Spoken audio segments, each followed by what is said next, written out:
Good evening, everyone. It is 6:01 p.m. and we're going to call to order this meeting of the Gallatin City Council for May 7th, 2024. We'll begin this meeting like we do each of our meetings with the invocation and the Pledge of Allegiance. I ask that you stand with me. Councilman Carter is going to offer the prayer and Vice Mayor Love is going to lead us in the pledge. May we bow. Dear Lord, thank you for traveling grace. Lord, we ask that you give us grace and mercy as we go through this meeting, Lord.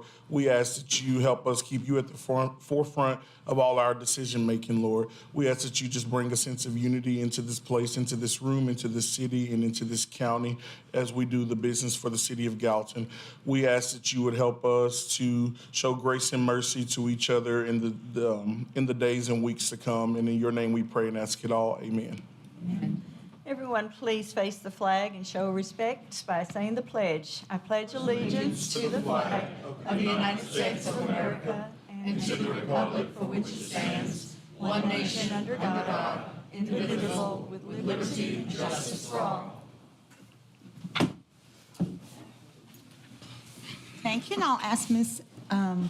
Kitchell's with us this evening. Ms. Kitchell to call the roll for us, please. Vice Mayor Love. Here. Councilman Carter. Present. Councilman Fan. Here. Councilman Fennell. Here. Councilwoman George. Here. Councilman Hayes is absent, and Councilman Juvance. Mayor, we have a quorum. Thank you so much. Before you have the minutes from the April 16th, 2024 City Council meetings for consideration of your approval. Move to approve. Second. Motion to approve by Councilwoman George, second by Vice Mayor Love. Are there any additions or corrections requested?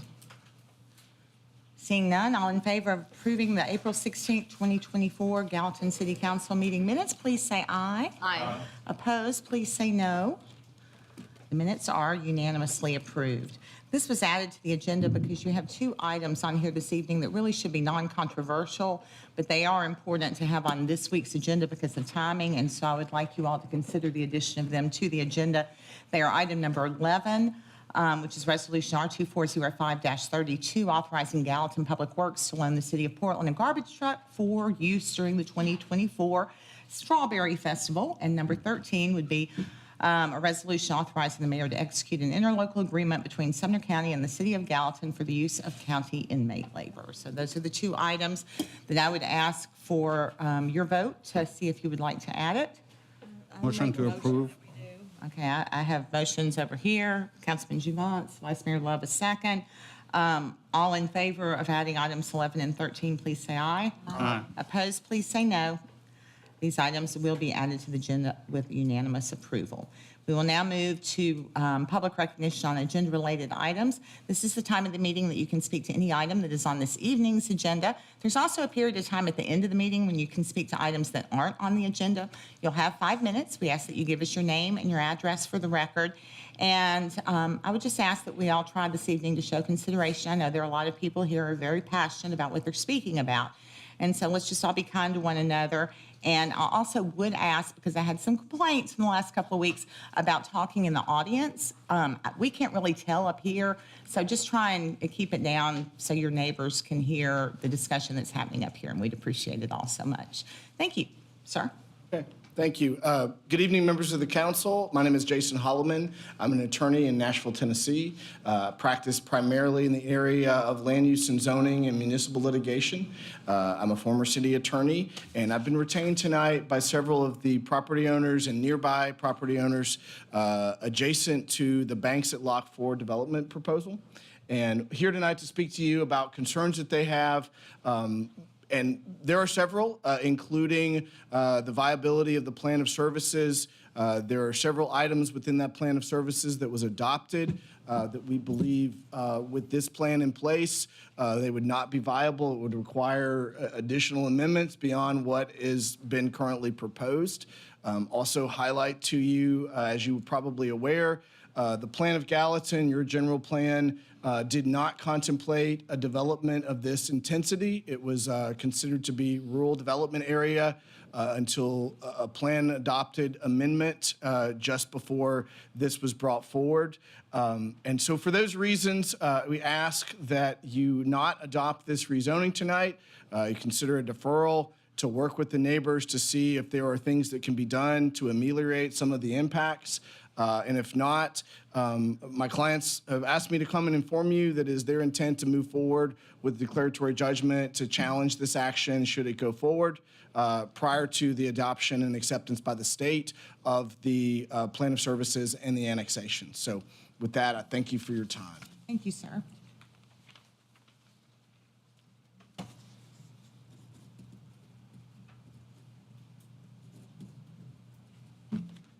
Good evening, Mayor Brown, members of the council, city attorney, Ms. Kittrell. Pleased to be here. This is probably all my, excuse me, I've had terrible allergies the last couple of weeks because of all the pollen, so excuse me if I cough a little bit. But I've only appeared maybe once before the council, but I'm appearing tonight in support of my former mayors on Emily Point. I'm a 47. Mr. Zinser, your name and address for the record. I'm sorry. Okay. Michael Zinser, 914 Farrington Way, Gallatin, Tennessee. I'm a 47-year resident of the city of Gallatin. I've always enjoyed living here. I lived on Emily Point for 43 of those 47 years.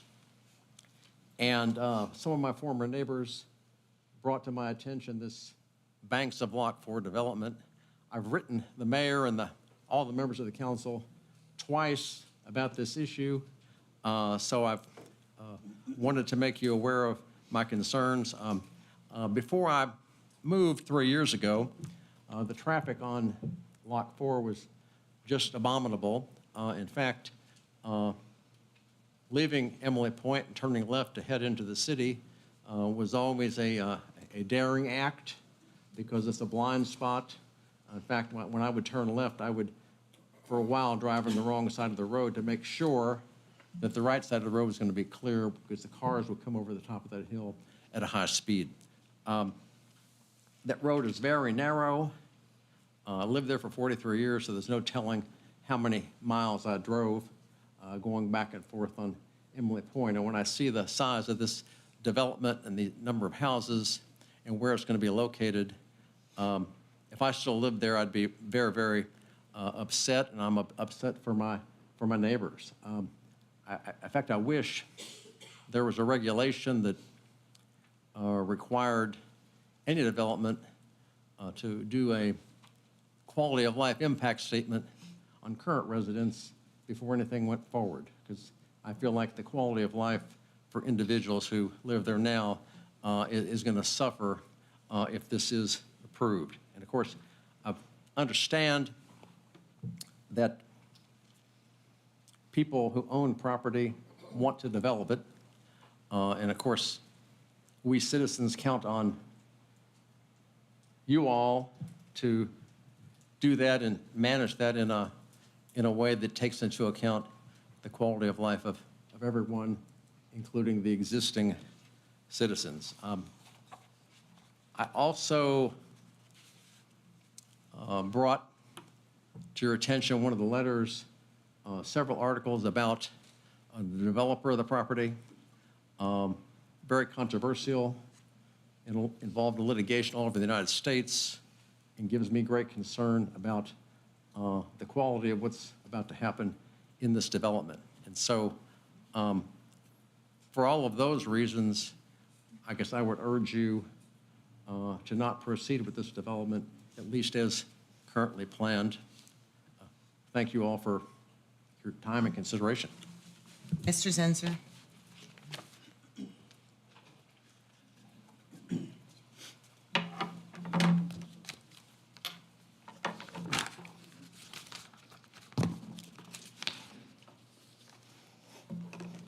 I'll wait till I have everyone's attention, if that's okay, Ms. Mayor, before time begins.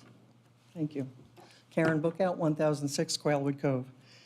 Tennessee Department of Environment and Conservation determined 25 East Camp Creek and Station Camp Creek unnamed tributaries are exceptional waters. Exceptional waters are pristine. These waters have high ecological value, high recreational value, beautiful scenery, and most often endangered species are present in these exceptional waters, such as the case with the stream-side salamander, which is found in every one of the 25 exceptional waters within the Station Camp and East Camp tributary system. And I did print a list of those 25 properties for your reference in your packet. These important waters are part of the Cumberland River Old Hickory Lake watershed. This watershed is the source of your drinking water and the drinking water of millions of other people. The water coming out of your tap, in part, comes from the waters on the Green Farm. Think about that. Every stream and wetland in the Lock 4 area will eventually become an ice cube in your drink. D.R. Horton stated in their 2023 Environmental, Social, and Governance Report, throughout land development and community construction, we strictly comply with the Clean Water Act, which governs pollution control and water quality. However, as recently as April 8, 2024, D.R. Horton Incorporated signed a consent decree in Birmingham, Alabama court agreeing to pay a civil penalty of $400,000 for violating regulations of the Clean Water Act relating to stormwater discharges associated with construction activity at 16 of their development locations in Alabama, South Carolina, and North Carolina. Manatee County, Florida, Horton agreed to pay $350,000 for construction activities resulting in the unauthorized discharge of dredged or fill material into nearly 12 acres of wetlands. In 2009, Horton agreed to pay $420,000 to settle federal charges at 2 developments in New Jersey, including failure to file environmental compliance reports for 3 years. In 2010, the EPA ordered Horton to pay $170,814 for failure to obtain and comply with the New Jersey pollutant discharge permits.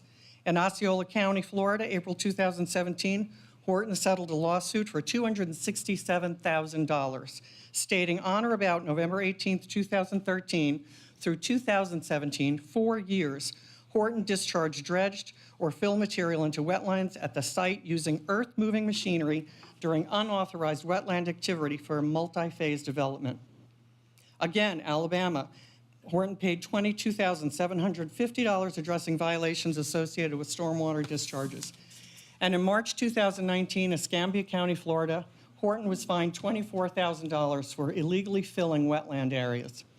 It is apparent that D.R. Horton continues to show a willful disregard for EPA regulations and the community where they build. These are not accidental violations. According to the U.S. EPA judgments, the discharge and fill materials were dumped into freshwater wetlands and tributaries with employees driving a variety of dump trucks, earth movers, front-end loaders, trench boxes, and flatbed semis used to dump the pollutants. This is right off of the EPA judgments. In the banks of Lock 4 plans, Horton says they will not change the streams or wetlands. However, I have a hard time trusting D.R. Horton. In fact, I would say that it is likely they will cause irreparable damage to this important ecosystem and the surrounding community. Why would any city want to deal with a company with this type of history of EPA violations such as D.R. Horton? In addition, I'd like to just briefly discuss Governor Lee's 2024 State of the State address. He proposed a Blueway Trail development to improve access to state waterways and invest in dozens of lakes. Among his proposals, $20 million to expand Blueway Trail access, which will drive tourism and economic activity across our rural communities. $20 million to improve water quality at rivers, lakes, and streams across the state, making them safe for future generations to enjoy. $25 million to establish the Farmland Conservation Fund, partnering with farmers to place a conservation easement on their land to preserve and protect Tennessee for future generations. I have all of this information in your packet, and I hope that you will strongly consider voting no on this zoning and not working with D.R. Horton. Thank you.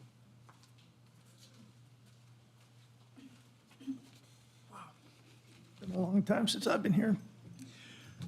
I'm John Miller, 104 Pond Drive, Gallatin. I just want to give you an overview that you may and may not realize. To date, there are over 14,000 residential units approved to be built. Some are being built now, some will be built later, but it's over 14,000. without approving anything else. Now, let's break that down to what it really means. It's housing for 32,500 more people, bringing our population to around 90,000. It's 24,000 more vehicles. It's over 150,000 more daily trips on the roads. 6,500 more students, and it will require more schools. The need for 20,000 more jobs, good-paying jobs. The need for more police and fire protection, a host of new deferred obligations that will one day become a burden to future taxpayers. Let that sink in for a minute. Will any new job support the $140,000 income necessary to buy the mean-priced house? Or will all those people go to Nashville to work like the 54,000 in the county that do now? Realize there's only 24,000 people that live and work in Sumner County. 24,000. And you're going to add 30,000 more. People choose to live in small towns and in the country for many reasons, but it really only boils down to one, and that's a quality of life. Quality of life that can't be had in the city where people are packed in like sardines. Quality of life where kids can play ball in their own backyard. A life of low crime and low taxes without massive traffic obstructions. A real life community. So tonight, think of this. 4. Takes 4 votes to change all of that.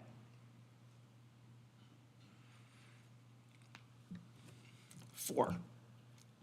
Will you vote to protect the quality of life of the people who elected you and trusted you? Or will you vote for the developers, the bankers, the realtors, and builders?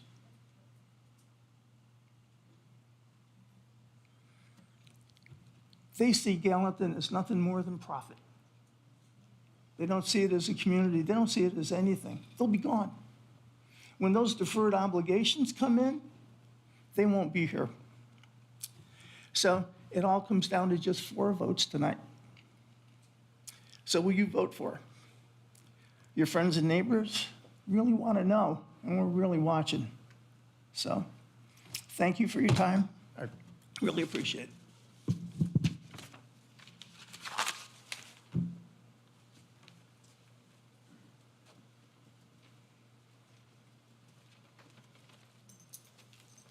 Good evening, and thank you for allowing us this time to speak on behalf.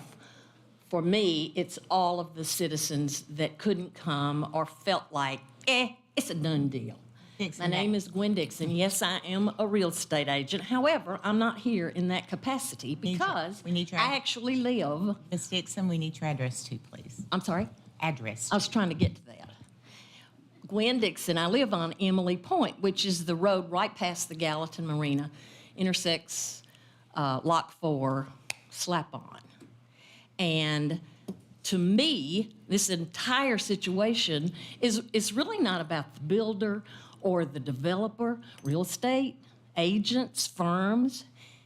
It's about the density because everybody has the right to sell their land. This is about a little over 250 acres we're talking about. If you would consider not allowing the heavily packed density, maybe send them back to the drawing board. Maybe they could come up with a better idea. I think it's now 2 homes per acre. When you look at our community, I mean, all of these developments, Cambridge Farms, Twin Eagles, Eagle Creek, those homes are wonderfully holding their value. And this will too. This tract of land, this seller and this buyer are going to be around for a while until the buyer gets it exactly the way it will enhance that development. The seller has a unique opportunity. It's the only track down our little Lock 4 road of this size. There are some other acreages, like there's a 90-acre tract, I think, and there's maybe a 60. You're going to face this again, but you guys can set the precedents.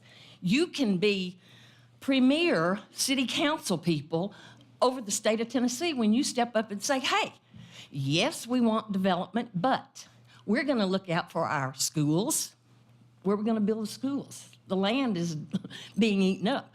We're going to look out for our roadways, our citizens. We're going to see to it that we do the very best we can. Yes, Mr. Developer, come on back in here with another plan.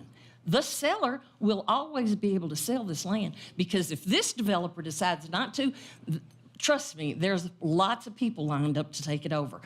A little white truck comes down Emily Point every week without fail, takes my trash, dumps it in the trash. Everybody, well, great, trash, we've got it counted. The mayor will tell you, we have a problem shipping out our trash all over the counties. Nobody has enough landfill. Are we going to take this into consideration with over 675 more houses? Disregard Woods Ferry, Nichols, Peach Valley. Think, what would be the harm in sending them back to the drawing board? Just say, we can't do it this way. We're not going to allow that much development. We will allow development. We can't stop that. We just sort of have to get prepared for it. And then later on down the road, when we have to build schools, maybe out 25, 31, maybe we'll do something like that and eliminate some of the pressure that's on Gallatin High School, for instance. The buses, the roads, we all know about traffic. But we appreciate you're really thinking about this. What would be the harm in saying, we're not going to do it this way? We want you to go back, come back with a better plan. Thank you.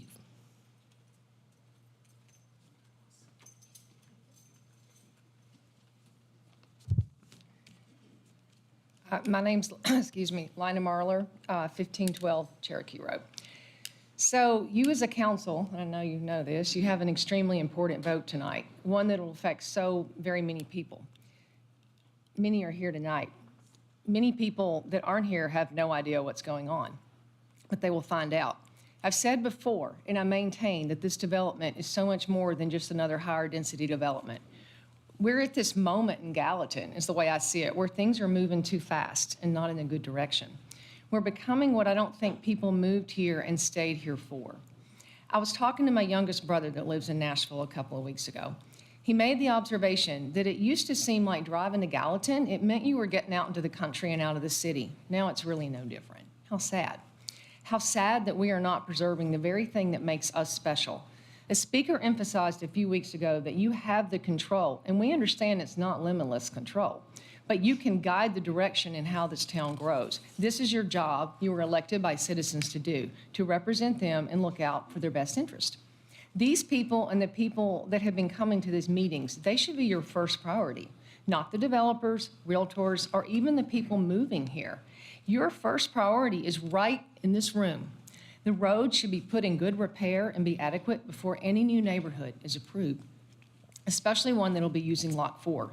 A road determined in a study, as you all know, in 2007 to be inadequate for the amount of traffic it had at that time. How could you even consider approving this before the roads are up to the standards they need to be?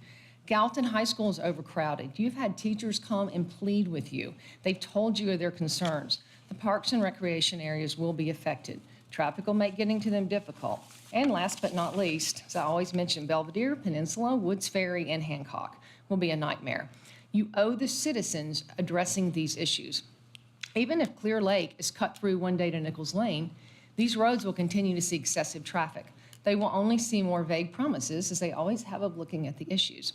So I attended an event today where the speaker discussed leaving behind your legacy. A powerful message when you think about it.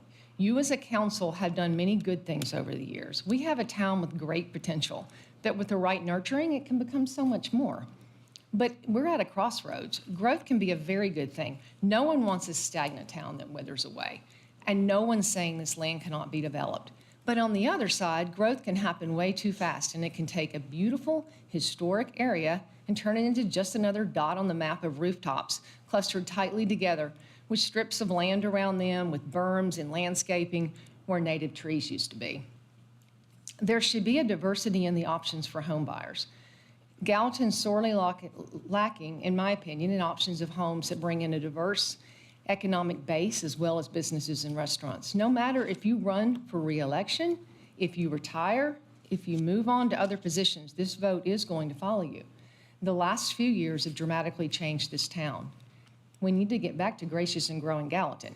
Don't let your legacy as a council member be that you took Gallatin and turned it into Brentwood. In my opinion, that's just not who we are or frankly who we want to be. I would ask you to vote no. Thank you.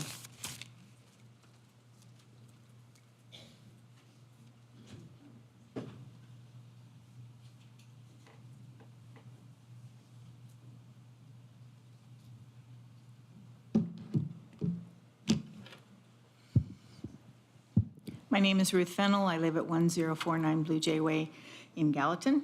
I've been here before. I'll continue to be here. Good news, bad news. But I do want to take an opportunity to ask you face-to-face, what is it going to take? What is it going to take to stop approving every project that comes up? Look at the people in this room. They are your constituents. They are the ones who ask you to be here to represent them. How many of these people have shown up meeting after meeting after meeting to ask you to step back from the growing rush of Gallatin? And then in those meetings after meetings after meetings, it seems like you look them in the eye, ignore them, and vote ahead for everything that's there. You make some modifications on the projects, but you will not stop and look and assess what's going on. The only one that you did do that was promptly reinstated because of the threat of a lawsuit. Why does it take a lawsuit for common sense to prevail? It shouldn't.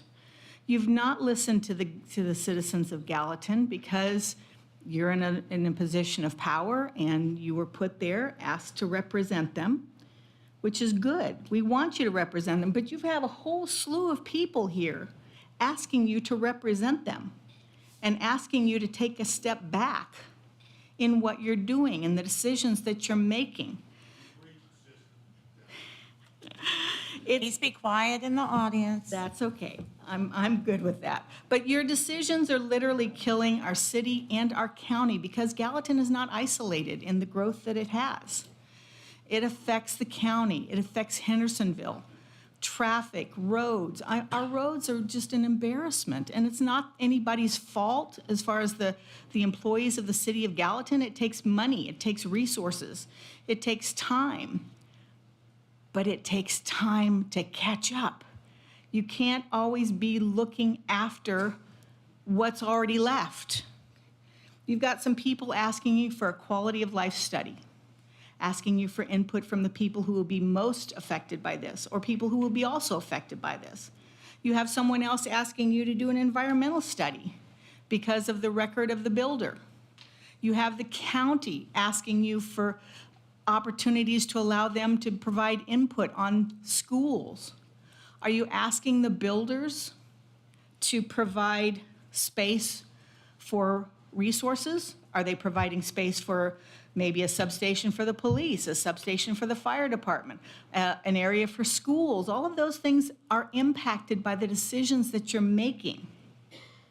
And I know you can't answer me in this forum.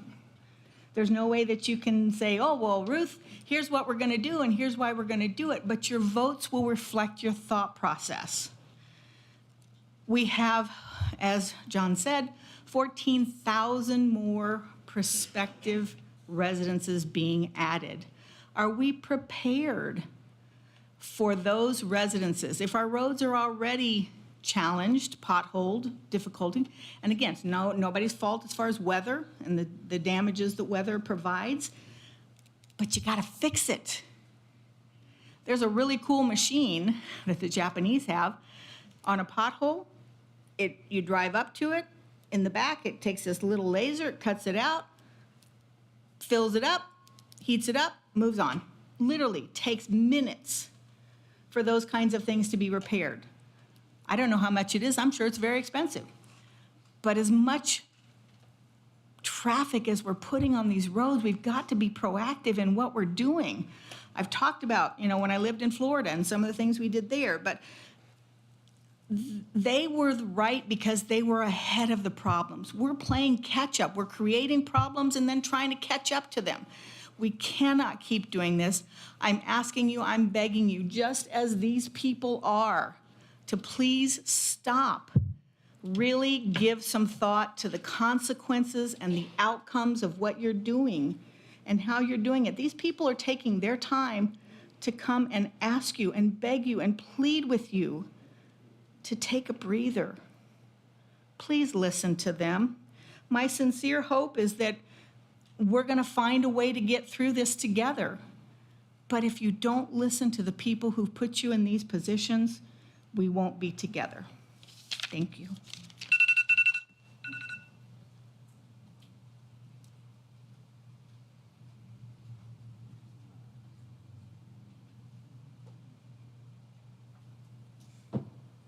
Hello, I'm Mary Simpson. I live at 1275 Lock 4 Road.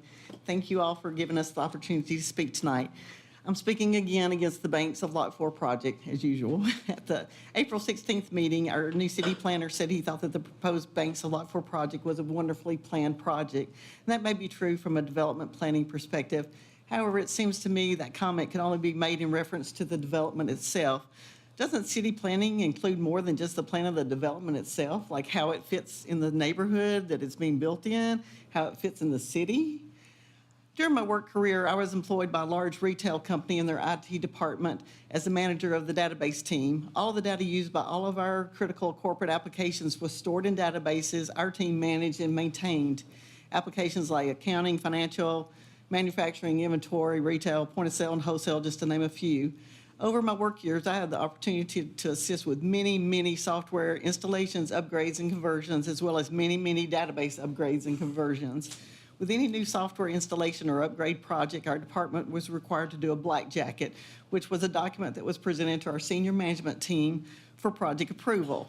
It included an impact statement, return on investment projections, along with the estimated timeline and the estimated budget required to implement the project. Our department was held accountable for these timelines and budget numbers. As a result, our department management was very diligent in checking with every group in our department to get realistic cost and time estimates. They checked with the hardware group, the database group, the application development groups, the project management group, the network group, the QA group, the training group, every single group, including the help desk and the desktop support groups. We would have set ourselves up for failure if we had spent months and months and thousands of dollars implementing a new software application if we didn't have enough hardware capacity, or if we didn't have enough network bandwidth, or if our users weren't able to access it, or if it was unable to feed needed data to other applications, or if it wasn't licensed properly. It seems like we're setting ourselves up for failure with the proposed Banks of Lock 4 project. It seems like we just want to build it in its own little bubble. Doesn't seem like there's been enough planning for this development's effect on our city, and not making an impact statement. We're not considering or checking to make sure we have enough hardware, enough licenses, enough roads, those kind of things. The infrastructure is just not there to support a development or developments of this size. I know some additional streets are being proposed that will provide additional traffic outlets. However, these additional proposed streets will bring along even more development and even more traffic. The new outlets, with the exception of Clear Lake Meadows, all empty out on Nichols Lane. And there's no way you can convince me that these people will all be taking Clear Lake Meadows Drive, especially if their destination is Walmart or one of the many restaurants, banks, car washes, or shops located on National Pike, Hendersonville, or if they're heading toward I-65. You and I both know that they will be taking Lock 4 Road, Nichols Lane, and Peach Valley Road. That's just using common sense. And this kind of reminds me of one of our daughter's experiences. When she was doing medical school visits in preparation for applying for med school, she visited the University of Tennessee College of Medicine in Memphis.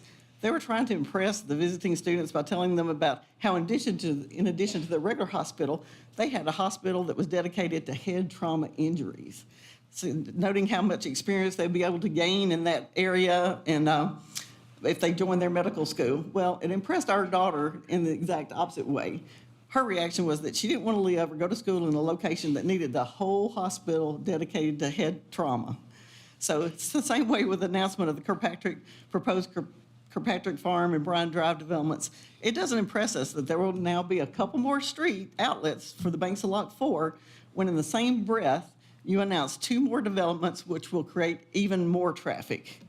I recently saw an article in the Gallatin News about a road diet for Hancock Street, taking a perfectly good 4-lane road with 2 lanes in each direction down to 1 lane each direction, adding a center turn lane and bike lanes. Couldn't believe that anyone would even think about removing traffic lanes on that street, especially with all the new housing developments that have recently been approved, and all those it looks like y'all are about to approve, especially with the existing schools, apartments, city utility offices, strip shopping malls, storage units, performance studio, drugstores, convenience stores, pizza places, professional offices, all those located on Hancock Street. I think you should leave Hancock Street alone, but I think a better idea would be to implement a development diet for the whole city and slow down all this crazy growth in Gallatin. Please use common sense, the common sense that God gave you, and vote no on the proposed banks of Lot 4 project. Thank you. Oh, and just to follow through, yes, our daughter is a doctor, and she attended the Quillen Medical School at ETSU. Thanks.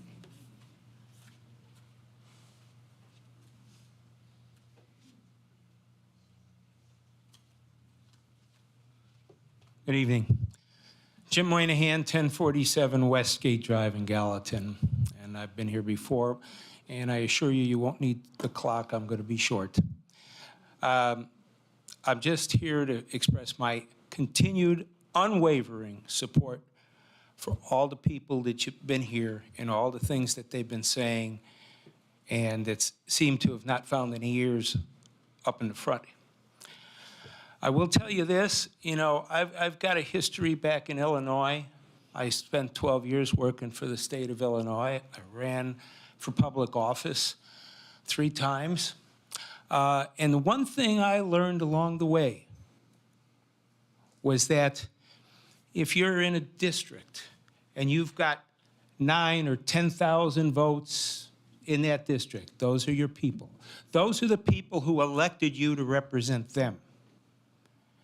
And I've never seen an election that was won by 7 votes over 9 to 10,000. So I implore you to listen to these voices, to do the right thing, and all will be well in Gallatin if you do. Thank you.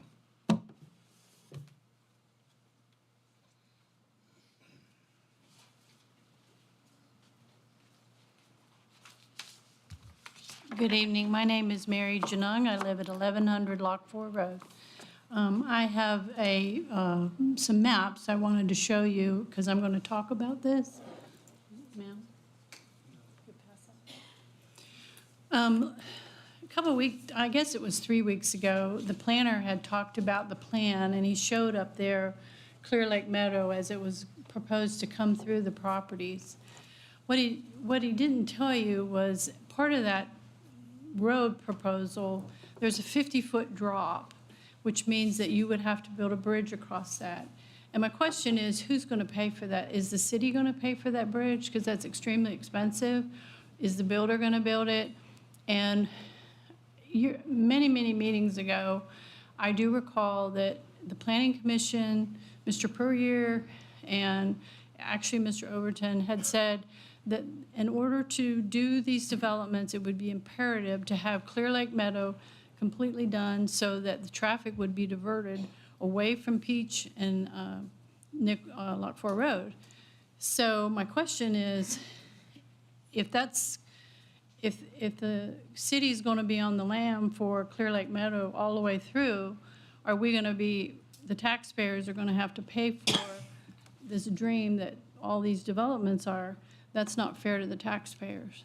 And I also want to talk about, you know, I've been up here many times because I actually am impacted by this.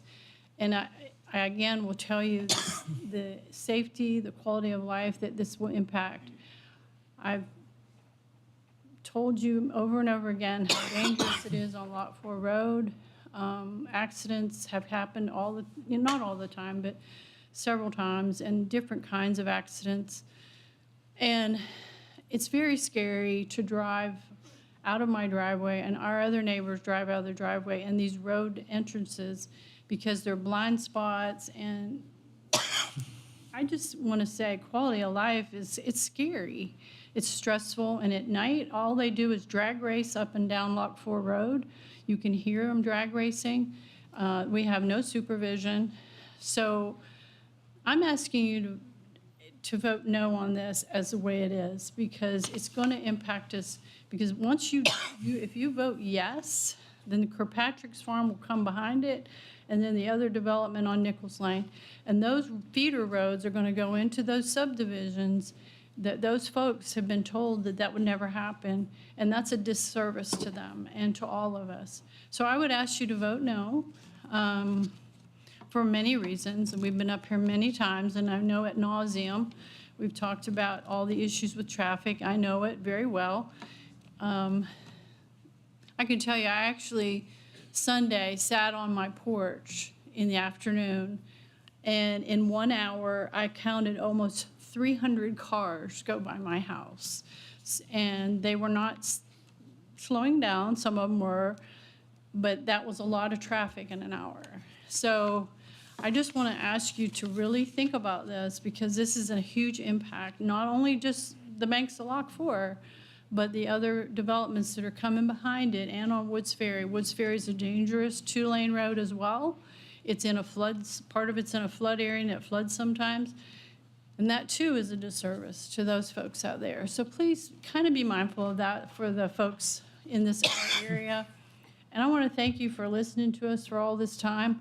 I know we picked at you for over 2 years, but we really mean it. We really want you to think about it and vote no. Thank you. Thank you.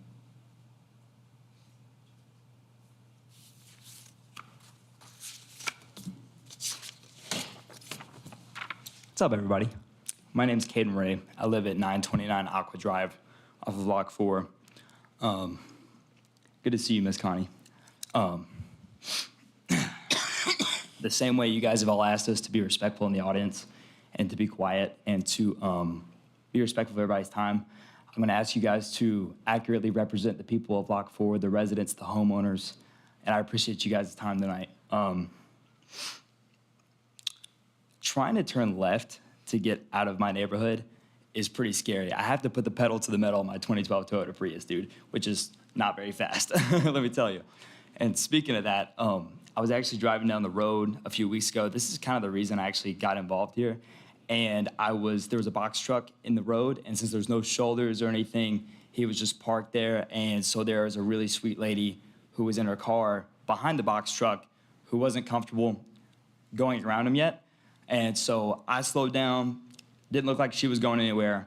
So I started to go around, and that's exactly when she decided to go around, and she hadn't checked her mirror. And so I took the ditch to avoid hitting her. And if we would have had, some kind of space on the side of the road for the box truck driver to pull off onto, probably most likely could have been avoided. And with that said, I just feel like putting high-density homes right across from the neighborhood that I live at is not only going to make it harder to get out, to go places, to get home, et cetera, but I feel like it could also be a traffic risk and potential danger to residents and anybody just driving by. So it's not like, I expect Lock 4 to not grow, for Gallatin to not grow, but I think that if D.R. Horton is as great as they say they are, and I mean... Please keep your comments directed to us. I'm talking to you guys. Keep them this way. So if D.R. Horton is as great as they say, and I think you guys are pretty great too, then I think you guys can work together and shake hands and figure out some things that would better accommodate these high-density homes as well as the residents and homeowners of Lock 4. Speaking of that, I actually, and I could be wrong because, maybe I'm not aware, but I haven't seen or heard of anybody up here speaking that actually lives or is a homeowner of Lock 4 Road that is actually in support of the development. It seems like either their profession may benefit from the development or they just don't even live on Lock 4. And not to speak down on anybody, but I just don't think that they're as qualified to speak as the actual homeowners who live on Lock 4. So I'd appreciate it if maybe we were represented a little more accurately than they are. Friends and family of mine love to spend time at Lock 4 Park and the boat ramp. And I feel like if it's a Saturday and Sunday, those are the only times that we're like, whoa, don't go there because it'll be way too busy. And I can only imagine what that would be like if we put more homes. And so I think about the trash that I see in the lake, and I swim almost every single day in the lake. That might gross some of you guys out. but but I love our lake. I love our waterways, and I feel like they are not treated with respect. A lot of people like to litter. They throw their trash. I can only imagine how much worse that could get if we put 600 high-density homes right across from where I live. Oh yeah, also, talking about the rural character of Gallatin and Lock 4, dudes just be walking on Lock 4. I don't know if any of you guys have noticed that. People like walk and bike and skate and do everything on Lock 4. Probably a little too dangerous for me because people like to fly, like take flight. Like I'm pretty sure some of their cars have actually levitated on the road. I'm not kidding you. I'll be driving 35 miles an hour. Somebody's riding my butt, dude. It's crazy. But yeah, I appreciate you guys listening to me tonight, and I appreciate you guys listening to the residents of Lock 4, and I hope I can count on you guys to accurately represent the homeowners and residents. Thank you, guys.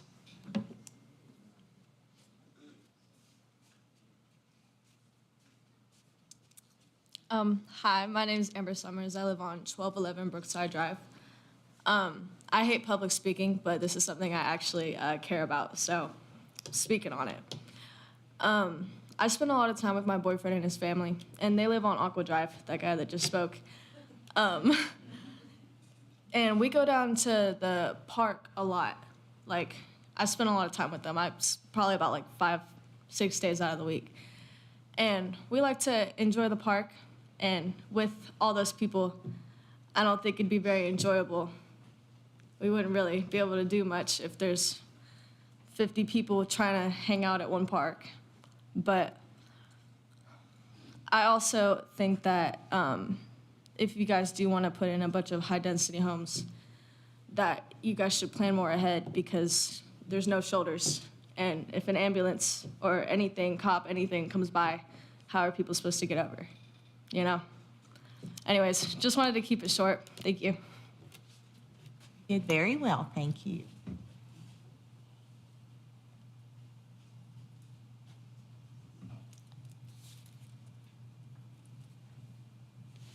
Good evening. My name is Bryant Milligan. I live at 422 West Nichols Circle here in Gallatin. First of all, I'd just like to congratulate the two young people who just spoke before you. I think in several years from now, or maybe just a few years from now, I'll be casting my vote for either one of them from either mayor or city council. I'd like to begin my brief comments. The book Grapes of Wrath by John Steinbeck, the basic premise of that book, when the people and the land are one, there is a communion between the two. But when banks and businesses intrude upon that communion, the land and the people are what Steinbeck referred to as being tractored off. I believe that the legacy of this council is that you are trying to tractor off many of the residents of Gallatin. There is a sacred trust that is handed down in our Constitution between the elected and the electoral. That you have a sacred trust of the people who elected you to office. That you represent those people that elected you and you are their voice, not the voice of banks and not the voice of businesses or developers.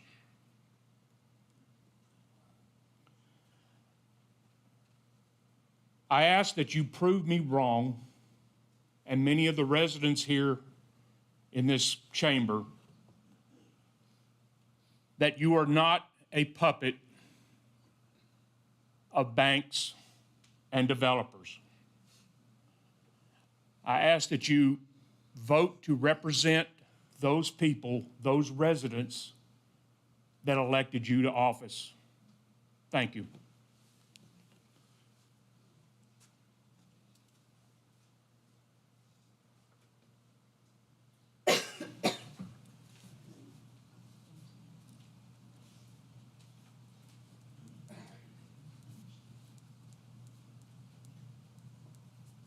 Evening, Mayor Brown and council. My name is Michelle Juvance, 1335 Long Hollow Pike. There's quite an agenda tonight, Mayor Brown, pretty big agenda. And I'm hoping that the citizens in the room stay for all of the discussions on all the other items after the Lock 4 vote, because this is the biggest budget ever for Gallatin that's on the agenda tonight, almost $60 million. And we're actually dipping into the reserves, almost $2 million for that budget. 2 years ago, it was right around $40 million. Last year, it was right around $50 million, and now we're at almost $60 million. So we're growing super, super fast, because that's a really big jump each year for the last 3 years. As a previous small business owner, anyone who owns a business knows that growing really fast, like, you're gonna have three main issues. And it's the same for business. I'm sure it's the same for government. It's the same for big business, small business. You're gonna have cash flow issues. You're gonna have issues with hiring employees, hiring enough employees. And you're gonna have issues with providing services, if that's what you do, or providing product, if that's what you do. You're gonna have problems trying to produce enough product. You're not gonna be able to keep up with demand. You're gonna be sacrificing quality. So these are issues that come with business, or I'm sure with government, when you're growing really fast. So what I'm seeing here is like we're growing on warp speed in Gallatin. So I don't know why we're continuously expanding so fast when you've heard me say this before.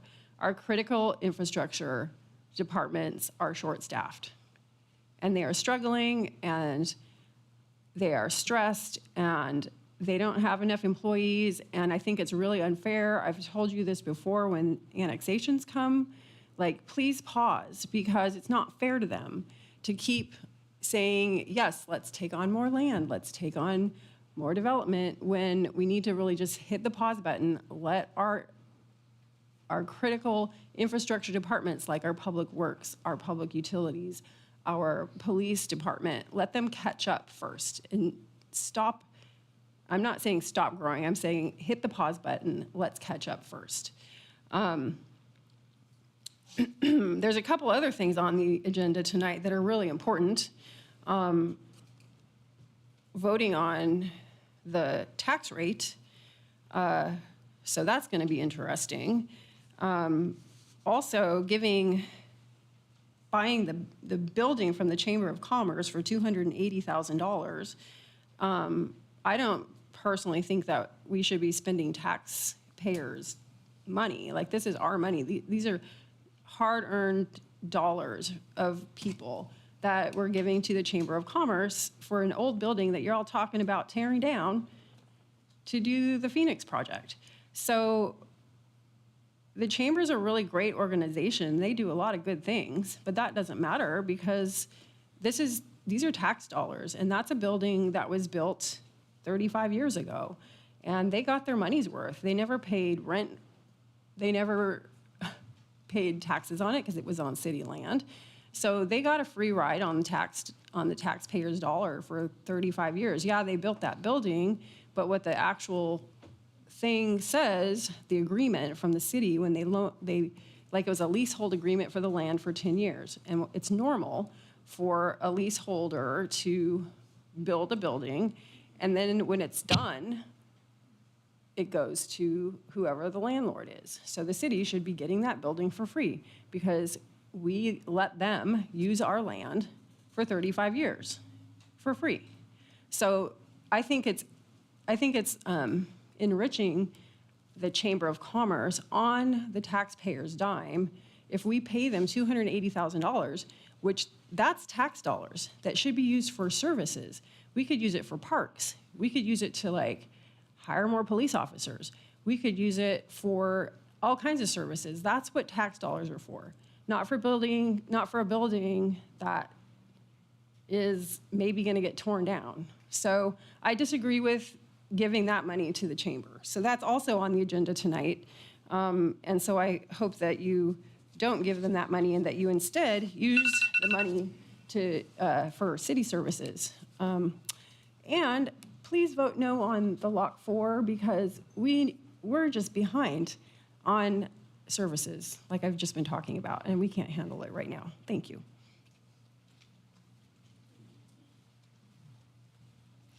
Danny Clausen, 819 Smyrna, or 819 Seven Oaks Boulevard, Smyrna, Tennessee. I'm with D.R. Horton. I'm the purchaser of banks of Lock 4. I want to thank everyone for being here this evening, all of us. I want to thank y'all for being in attendance. Again, I just wanted to say you have a good partner in D.R. Horton. So you guys get to live with us every day. We're in your community. You get to see how we treat our stormwater. You get to see how we keep our sites clean and tidy and take care of our customers. So I just want to say thank you for your consideration tonight. And again, remind you, you've got a good partner in us. So I appreciate y'all being here.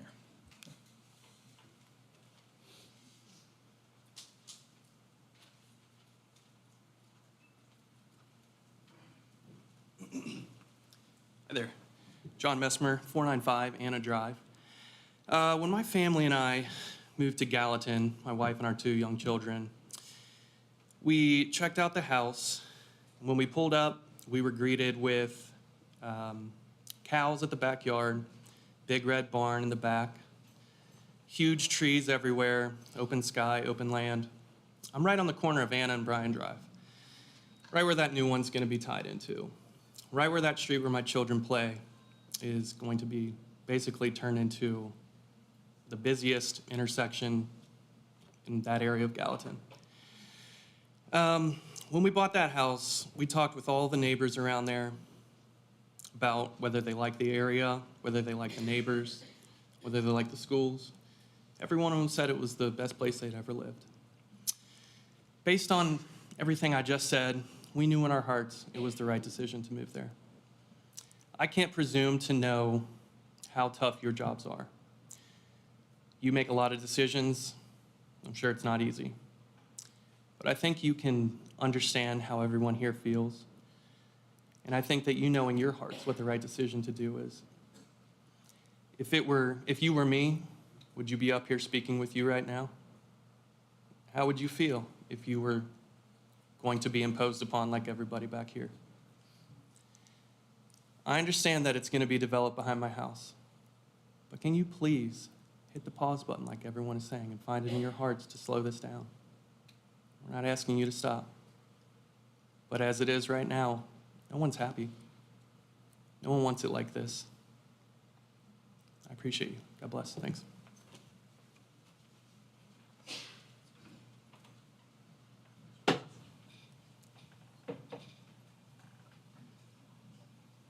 Hello, my name is Tammy Chambers. My address is 2103 Albatross Way, Gallatin, Tennessee.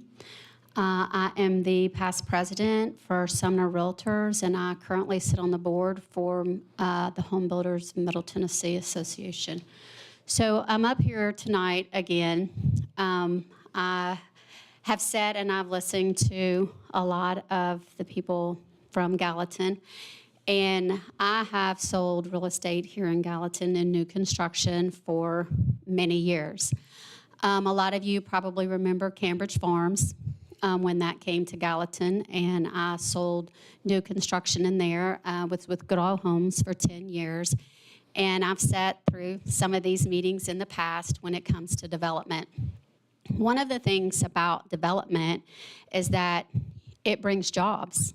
And I'm sure, because you're the ones up here approving it, you've seen the commercial that has come to Gallatin that is providing jobs. Well, when those people come here to go to work, what do they need? They need housing. So it's not about anything other than the people. And there's more people outside of this room that's not here tonight, that could stand up here, that's not even moved to Gallatin yet, that needs housing. So when I ask you to look at this, remove all the emotions, remove everything from I love the park, remove all the family ties, look at it as what we are doing for the people. And the people that are coming to Gallatin, they're loving Gallatin too. And we want to continue growth, and we want to do it the right way. And at the same time, we want to ask you, don't stop growth. Work through the things, but work with D.R. Horton and those things, because Danny Clausen, as he said, you know, we're here to be partners with you. I'm here to sell homes, and the people that I sell homes to, they're happy. They are so excited to come to Gallatin because it's still a beautiful city, and it is a vibrant city. And just remember, the things that you have voted in has made this city what it is today, and it's a great city. So continue to do so. Thank you for your vote. Is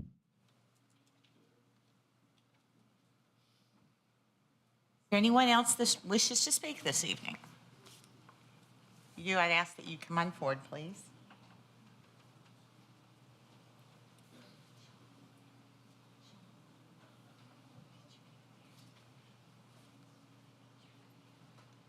My name is Brad Vile. I live at 512 Anna Drive, which is a dead-end street off of another dead-end street. I'm John's neighbor, and our house is Anna, which goes up to the intersection of Bryan, which is now a dead end.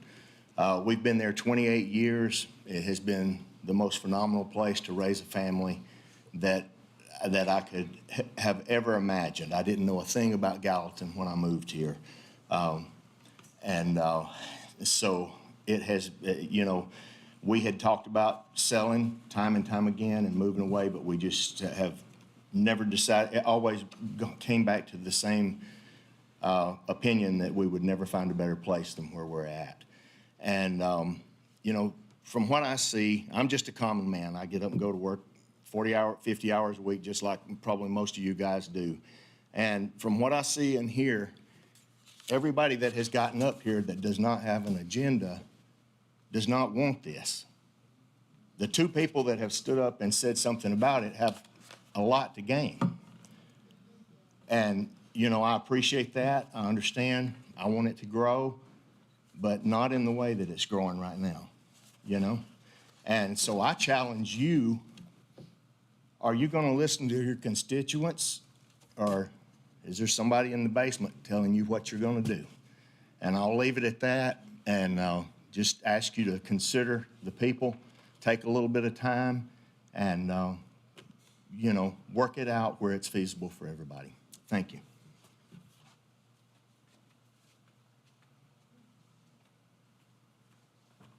Hey there. Melissa Bryant, 1130 Lynn Cove Court.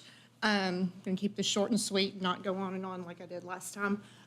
But again, I live in a D.R. Horton home, and I continue to hear about the bashing of D.R. Horton. And I just want to reiterate that they are a great builder. They build a great product. They keep a very clean community. Excuse me. I'm so sorry to interrupt you. Ladies and gentlemen, I keep hearing a lot of noise in the audience, and it's very disrespectful of the person speaking, and it has to be distracting to the people around you. So let's just try and keep it quiet in the audience so that whomever is speaking can be heard. Thank you, ma'am. But no, like I said, there's been a lot brought up about the builder, and I just encourage people that if you have any questions or concerns about communities that they build or anything locally in the Nashville division and not in other states, drive through the communities. I mean, not just Nexus that's here in Gallatin, but go to White House, drive through Legacy Farms, drive through communities south of Nashville. Like, it's all consistent, very consistent. You're not going to find a bad home, a bad product, an ugly neighborhood. And like Mr. Clausen said, they are very involved in the community, very involved. That's all I have to say. Thank you for your time. And I vote yes for Lot 4. Thank you.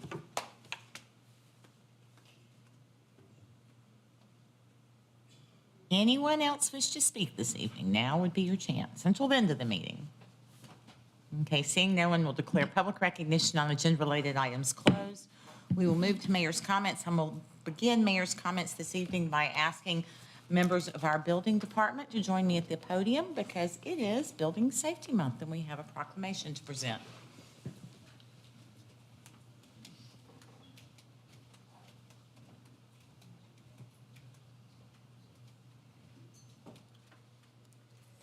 Now, I'll mention that I met with Mr. Stewart today, and he said you're doing about 250 inspections a day, so thank you for the hard work.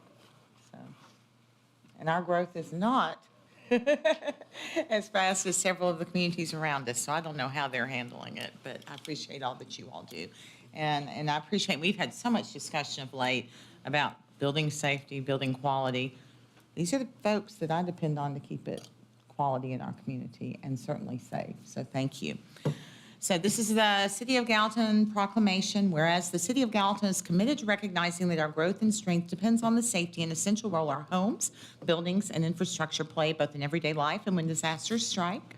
And whereas our confidence in the resilience of these buildings that make up our community is achieved through the devotion of vigilant guardians, building safety and fire prevention officials, permit associates, building and fire inspectors, plan reviewers, architects, engineers, builders, tradespeople, design professionals, laborers, plumbers, and others in the construction industry who work year-round to ensure the safe construction of buildings. And whereas these guardians are dedicated members of the International Code Council, a nonprofit that brings together local, state, territorial, tribal, and federal officials who are experts in the built environment to create and implement the highest quality codes to protect us in the buildings where we live, learn, work, and play. And whereas these modern building codes include safeguards to protect the public from hazards such as hurricanes, snowstorms, tornadoes, wildland fires, floods, and earthquakes. And whereas Building Safety Month is sponsored by the International Code Council to remind the public about the critical role of our community's largely unknown protectors of public safety, our local code officials, who assure us all of safe, sustainable, and affordable buildings that are essential to our prosperity. And Mission Impossible, the theme for Building Safety Month 2024, encourages us all to raise awareness about planning for safe and sustainable construction, career opportunities in building safety, understanding disaster mitigation, energy conservation, and creating a safe and abundant water supply to all of our benefit. And whereas each year, in observation of Building Safety Month, people all over the world are asked to consider the commitment to improve building safety, resilience, and economic investment at home and in the community, and to acknowledge the essential service provided to all of us by local and state building departments, fire prevention bureaus, and federal agencies in protecting lives and property. Therefore, I, Paige Brown, Mayor of the City of Gallatin, do hereby proclaim the month of May 2024 as Building Safety Month, encourage our citizens to join with their communities in participation of Building Safety Month activities.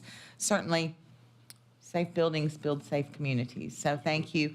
Mr. Stewart, also think it's an appropriate time to thank you because you have really led progress in our department and increased our codes requirements for our community and the things that we do demand of our developers. So thank you for that. Do you want to mention anything about do you want a picture, Mr. Henschel? Are you sleeping? I know it's been so.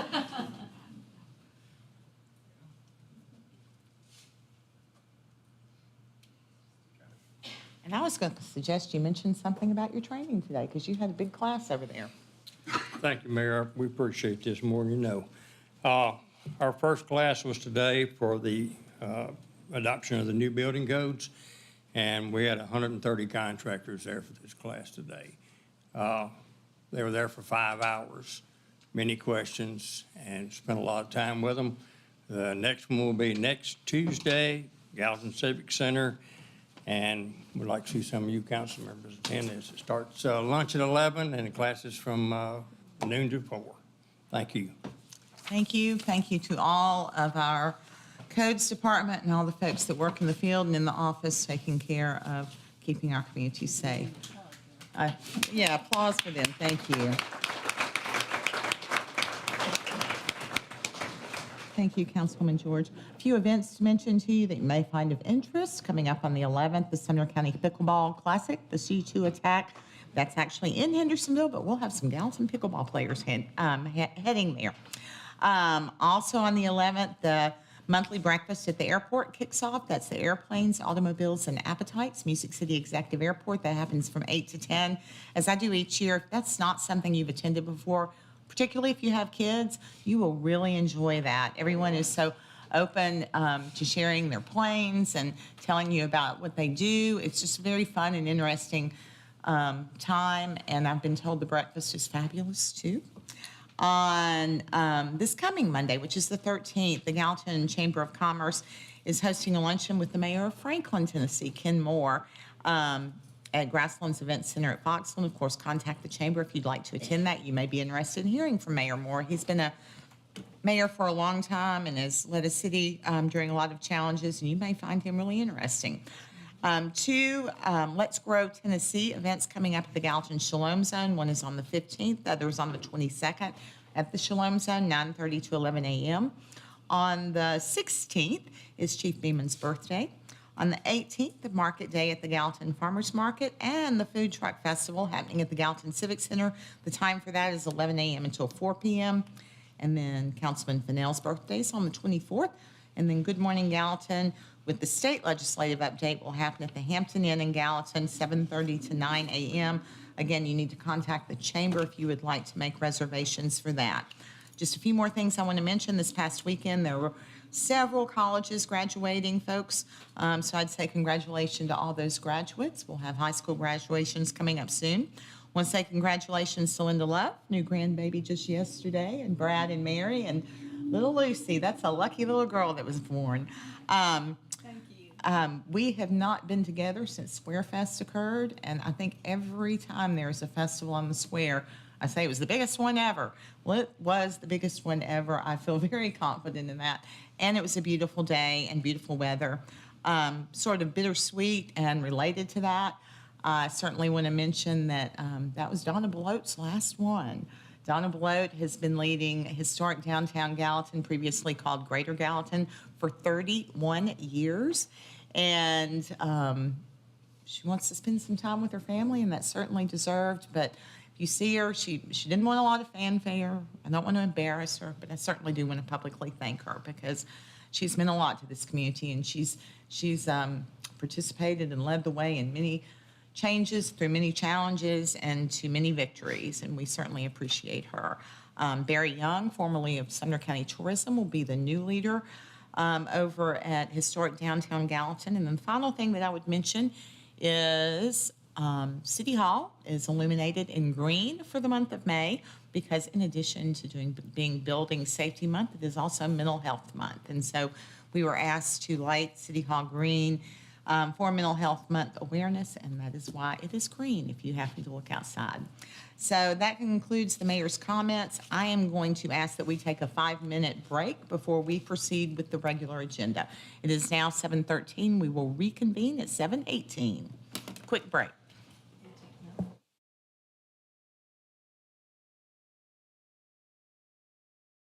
14, so we'll say 7:19.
Okay, it is 7:19, and we're going to call this meeting back to order. And item number 1 on this agenda is dangerous building complaint and show cause hearing, 518 Red River Road. And for that, Mr. Derflinger and Ms. Susan Hamacali. Good afternoon, Council. Charles Derfling with Gallatin Building Codes. The first building we bring up to you tonight on the agenda is 518 Red River Road. And I'm going to defer to Ms. McCauley. She's got some additional information to provide. Yes, I handed out to you at the beginning of the meeting a letter from the owner's representative, his attorney. Our building codes department asked, because we got 2 reports from different engineers on this property. And so our codes department asked that we ask them to get a 3rd independent engineer. And the owner has retained that person, but he's not been able to get out to the property to make the proper report. And so they're asking that this be continued until July to give them time to go out to the building, assess it, and also to provide the report. And the letter does state that of course, whatever the report says, they're going to follow. And I do think that we got some information from the engineer as well. Is that accurate? Yes, ma'am. Do you want to comment on that at all? The engineer contacted us, and we forwarded him the information that we had received that y'all have before us, basically. And his initial assessment after looking at it was that the owner was going to have some work to be done moving forward on it. But he isn't scheduled to go out there until later on this week. At the time, he was out of state whenever he was contacted by the owner, and he's going to be working with the owner to try to bring it up to codes. So the request at this time from the owner is that we continue this until the July 2nd meeting. Additionally, the building is currently vacant, so nobody is living in it, so there isn't any. It is secured. It is posted. It's posted, so there isn't no immediate harm to anybody as long as they don't get in there and vandalize it and try to do anything to it, so. Does it still look like that? No, it looks like the one on the right. Some work has been done. So what's your recommendation? Recommend to defer it until a later date. Motion to defer. Second. Motion to defer by Councilman Fennell, second by July 2nd, I was going to ask for confirmation that the motion is to defer until July 2nd. Is that correct? Motion to defer July 2nd. Second. Motion to defer to July 2nd by Councilman Fennell, second by Vice Mayor Love. Is there any discussion, any questions? All in favor, please say aye. Aye. Opposed, say no. Item 1 moves to July 2nd. The second item on the agenda is a dangerous building complaint and show cause hearing at 507 Carson Street. Mr. Derflinger. Yes, ma'am. Yes. The next building on our agenda tonight is 507 Carson Street. The owner, Mr. Dowell, has pulled a demolition permit and was scheduled to start demolition earlier in the month, but that was delayed due to the incident at the Resource Authority. He didn't have any place to take and dump anything, so he hasn't quite started on it yet, but it has been boarded up and secured so nobody can get in it and get injured. And we request that it be deferred for another 30 days to allow him to, for the Resource Authority to get up running enough where he can take and demolish it to dump it. They will have to be taking it out of town. I think they're taking it to construction debris to. So he called me this That's evening okay. before the meeting, and I think he's trying to avoid having to take it somewhere out of town. And he had gotten a call from someone and said that the Resource Authority was taking construction debris, but then when he called out there, the voicemail said that they weren't. They're only He does have accepting plans commercial to traffic right now. Yes, but he does have plans They're- to. Yeah, they're not taking any construction or demolition material and probably won't for some time. Today is the 7th. 4th of June is 30 days. 30 days. I moved Or it. if y'all want to put it to July 2nd, we don't have any issue with that either, if that's what y'all wish to do, and we can keep them tied in together on the same day. Will of this body. If Charles That says okay with it's you guys, just to secured keep and it? it's safe, so. I'm fine with that. Motion to defer to July 2nd. By Councilman Carter, second by Councilman Van. Any questions, any discussion? All in favor of deferring the building show cause hearing for 507 Carson Street to July 2nd, please say aye. Aye. Opposed, say no. It is deferred. Item 3 is dangerous building, 1192 and 1194 Meadowview Drive. Mr. Derflinger. Yes, the next building on the agenda is a duplex that was located on 1192, 1194 Meadowview Drive. This building was damaged, as you can see, back in December when we had the storms come through and the tornado hit it. I did receive confirmation from the property manager that the insurance company is finally, which has basically been the holdup for them, has released it to be demolished, and they have contracted out now to a contractor to have it partially demolished down to studs to relieve the brick and everything, to evaluate the substructure for possible remodel after the fact.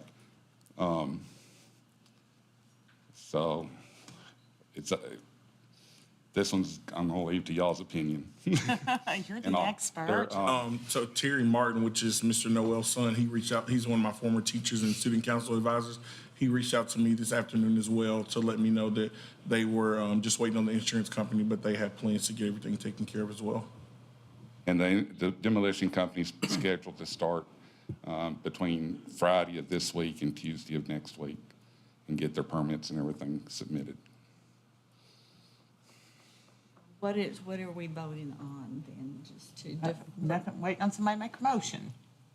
If y'all wish to defer, that'll be fine. If y'all want to go ahead and declare it a dangerous building, that still offers the owner and the property management company 60 days to acquire their permits and begin work on demolishing it or to repair after they demolish it, however they. If we're however they going see to fit. declare it a dangerous building, we're going to have more of a hearing and more testimony and more information put on the record. So it's easy to defer it.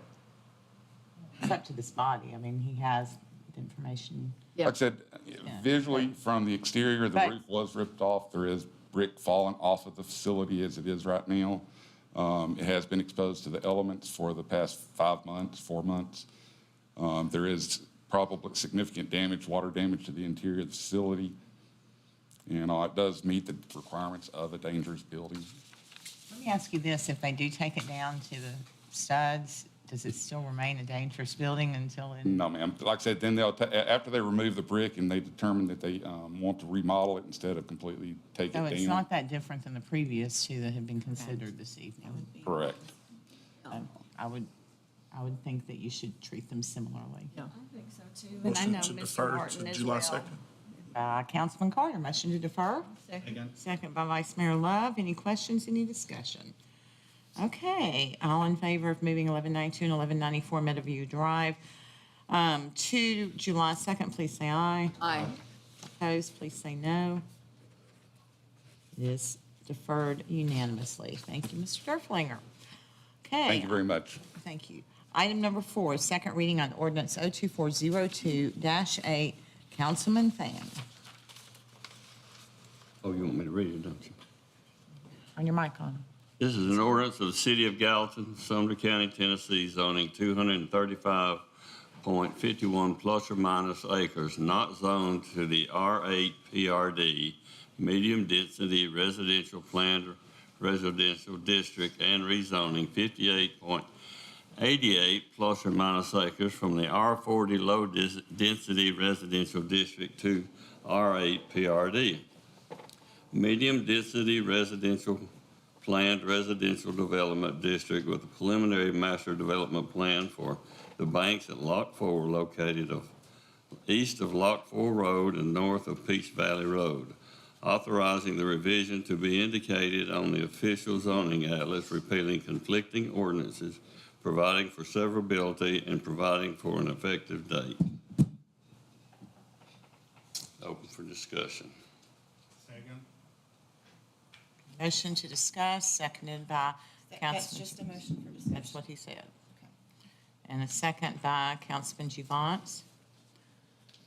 Any questions? All in favor of discussing, please say aye. Opposed, say no. Okay, it's open for discussion.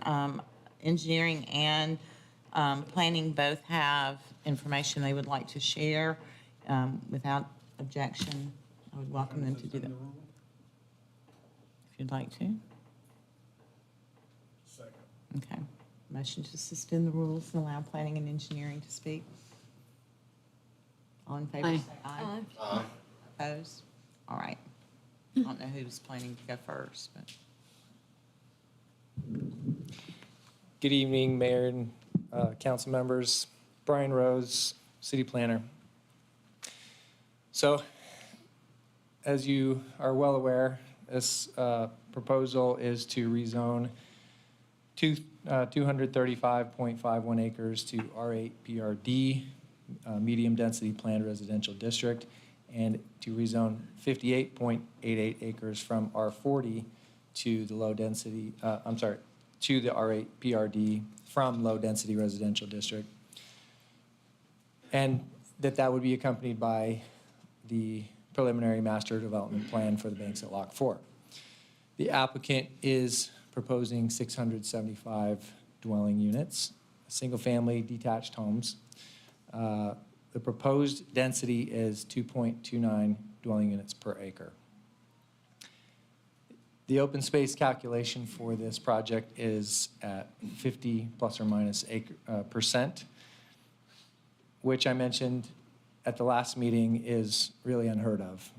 The requirement for this project is 28%, so they're going well above and beyond the needed amount and providing several miles worth of trails and planned open space where there will be usable open space within that area.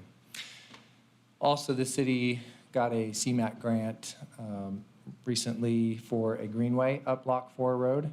This development is proposing to build their portion of that greenway along their frontage of Lock 4, which is, a nice plus to have that portion built. One point of discussion that has come up as a concern is that the rezone would allow up to 6.5 dwelling units per acre, which is what the R8 zone permits. The R8 PRD zone, however, with an attached development plan, would not allow for that. If you approve a development plan that is for 2.29 dwelling units per acre, then the approved density for this area is 2.29 dwelling units per acre. And if they were to desire to change that, they would have to come back before this body to do so. It's been brought to staff's attention also that per state statute 66-51-108, the city is to provide a 6-month progress report on the status of the plan of services for this project. When it was annexed 6 months ago, which is exactly 6 months from today when the annexation resolution was signed. So we are at the point where we do need to provide a status update to this, to the city. A public hearing needs to be scheduled for that, which we will do so here shortly and have that as an item for you on an agenda here in the very near future. And then we will provide that status update to you so that we are in compliance with that statute. It's also been discussed, and a point of discussion has been that this development would bring an additional 6,500 trips per day onto Lock 4 Road. That notion is slightly misled in that, yes, the development may produce that number of trips per day. However, those would be spread out. And I showed last time a diagram that depicts how those would go.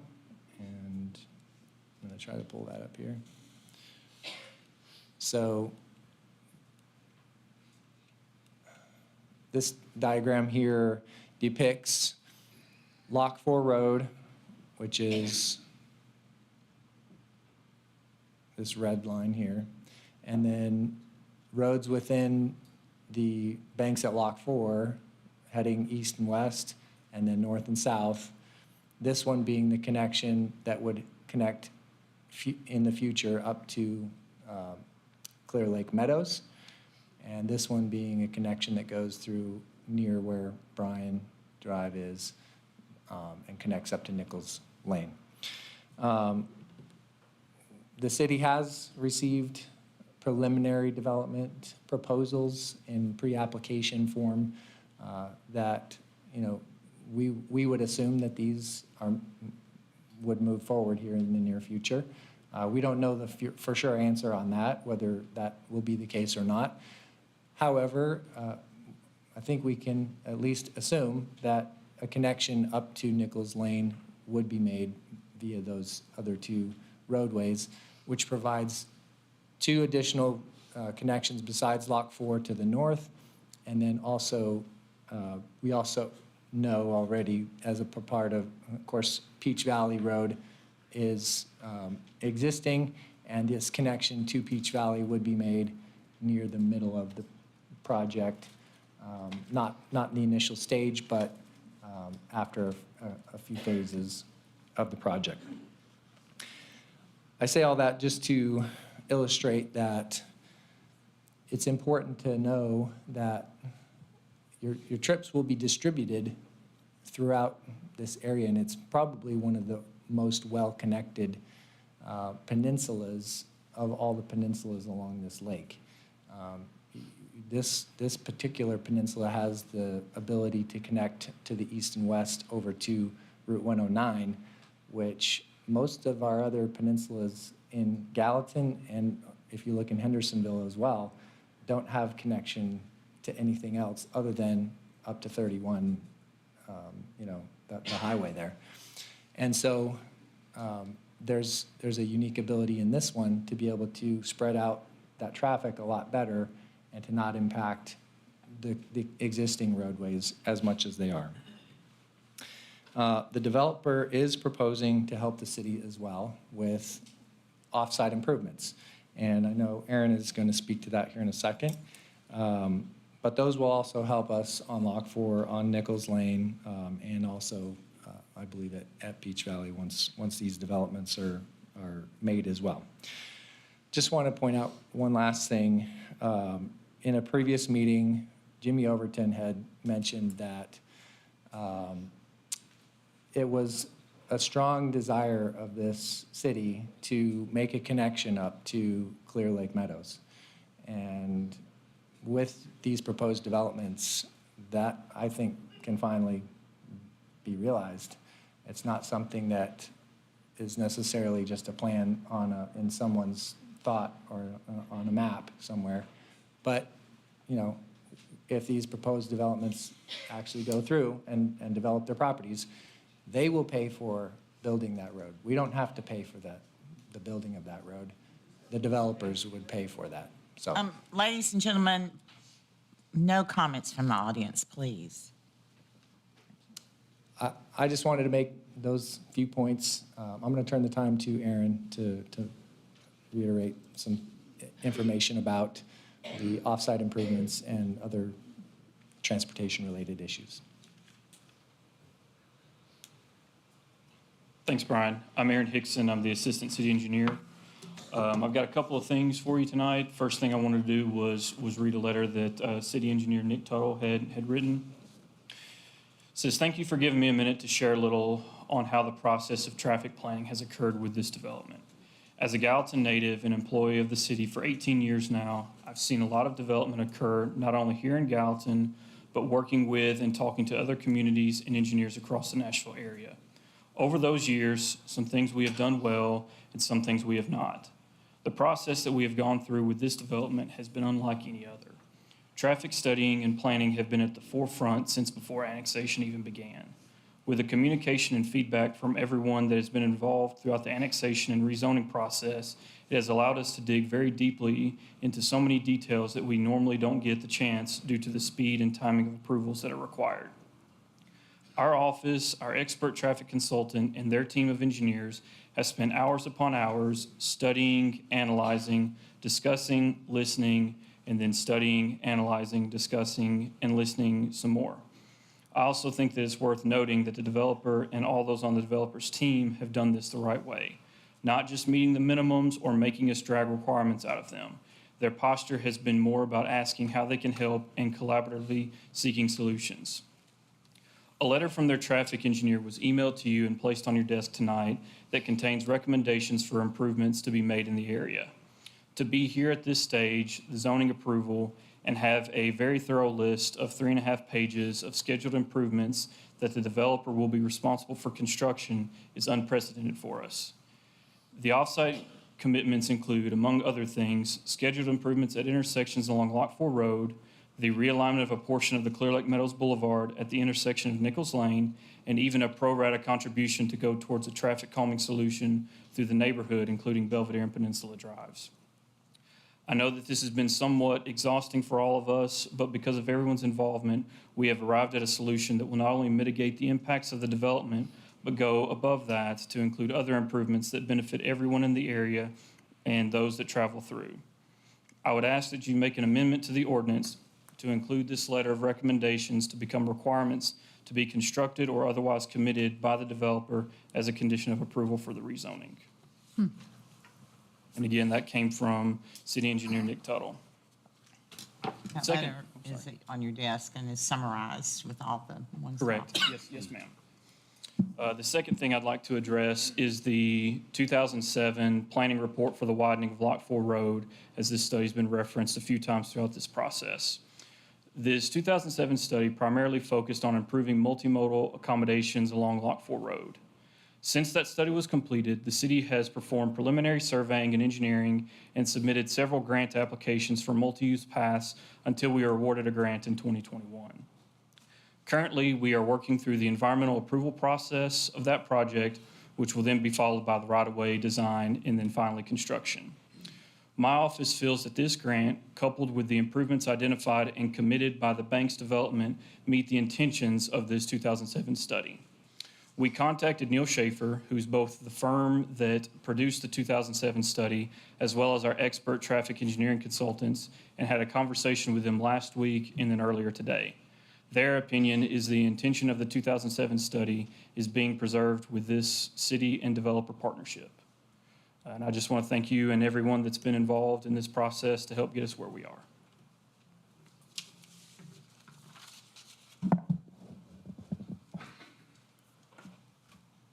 I'll start because I just want to ask a question, Mr. Rose, and I'd like you to tell me, am I wrong or am I right on this? But in trying to, I mean, I appreciate what you all shared this evening, but if we just looked at this land, straight zoning, it would be 2 per acre, correct? And we would not necessarily have the opportunity to ask for all that they are offering within their development and outside of their development. I mean, that would be a base zoning for this kind of land. So the short answer is If you're wrong, it's fine. I'm fine, I mean. currently, most of the property is unzoned. So if you looked at it from the standpoint of what the county would have allowed, would have been the rural residential zoning, which is 40,000 square foot lots. That's close to 1 acre lots. The other portion allows close to that same thing within our city. Of course, that was the only portion that was annexed. It was a 58 acre parcel that was annexed. But the character area plan shows it from 2 to 5 dwelling units per acre. So, that's essentially what we're basing the proposal on, and with it being at 2.29 dwelling units per acre, that's on the low end of that. I feel like it meets the intent of the character area plan. That answer your question? Does. Okay. Thank you. Thank you. I appreciate it.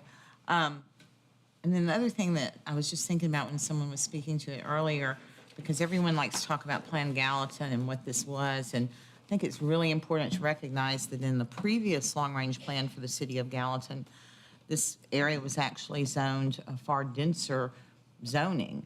And then it came through with a suburban recommendation through our consultants for this plan. And then one night at a planning commission meeting with a few members absent, there was a motion to change this area to, the less dense zoning. And a few planning commissioners who were there did vote to change it. That's why it got changed. It wasn't changed. Originally, it was far denser, then it was recommended to be a suburban development, which I feel is appropriate.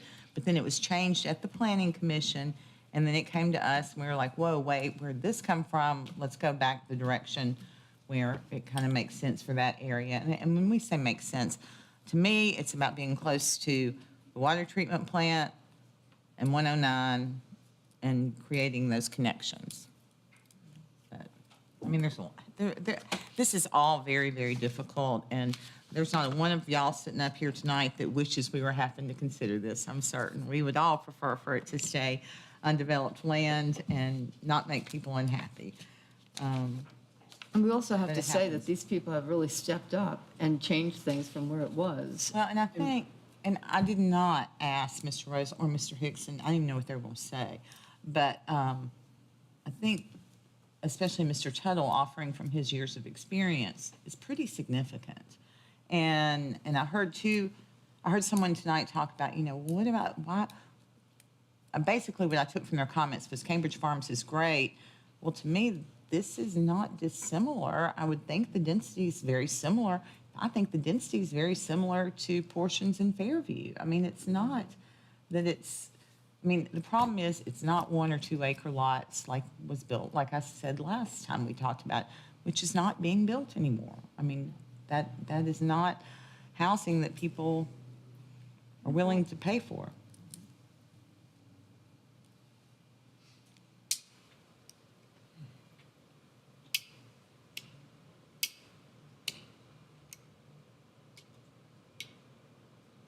Trying to spawn some conversation.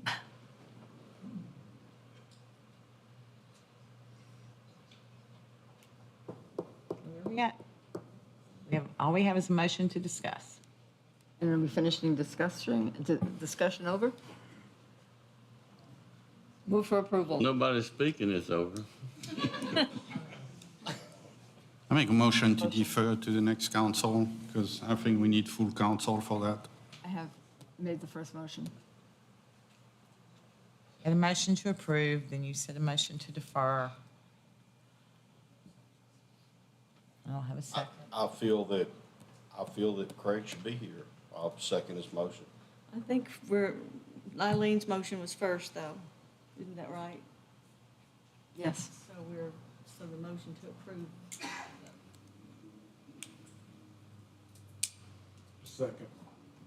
Second. Now, so if we're going in order, okay, motion to approve, motion second by Councilman Carter. Then we have a motion to defer and a second to a motion to defer, which takes us to voting on the motion to defer. And the thing that I would say about that is we have deferred, we have deferred, we have deferred. We have taken people's time to be here. And every time we think it's going to be, I'm exaggerating, it feels like it's been at least three times that we've been ready for the final vote on this, and there's been someone absent. And who's to say that, Right. In 2 more weeks, when people come up here and spend Tuesday night with us, which we're glad to have you here, someone else isn't going to be here. The longer we put this off, the more expensive it's going to be to even build a house with the cost of building supplies. So we've got to be able to do something. And the housing affordability, as bad as it is going to be worse.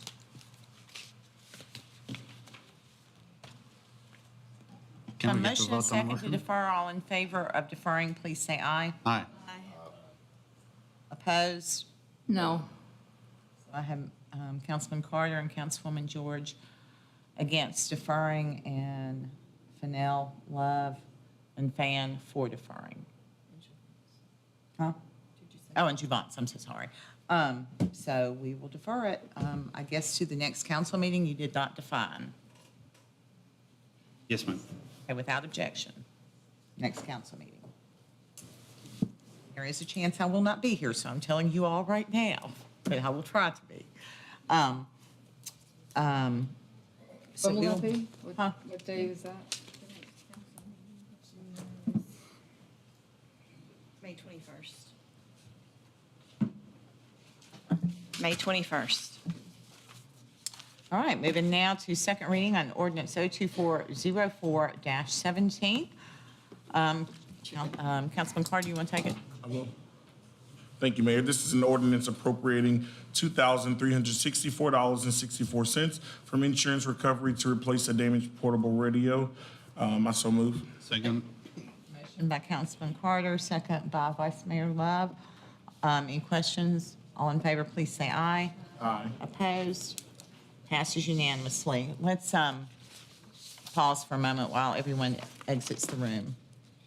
It's going to be exiting.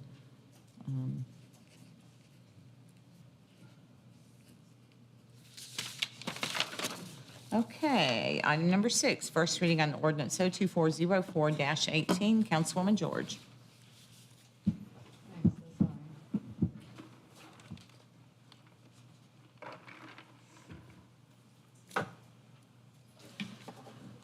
Thank you, Mayor. This is the first reading ordinance appropriating $280,000 for the purchase of the Chamber of Commerce building, and I so move. Second.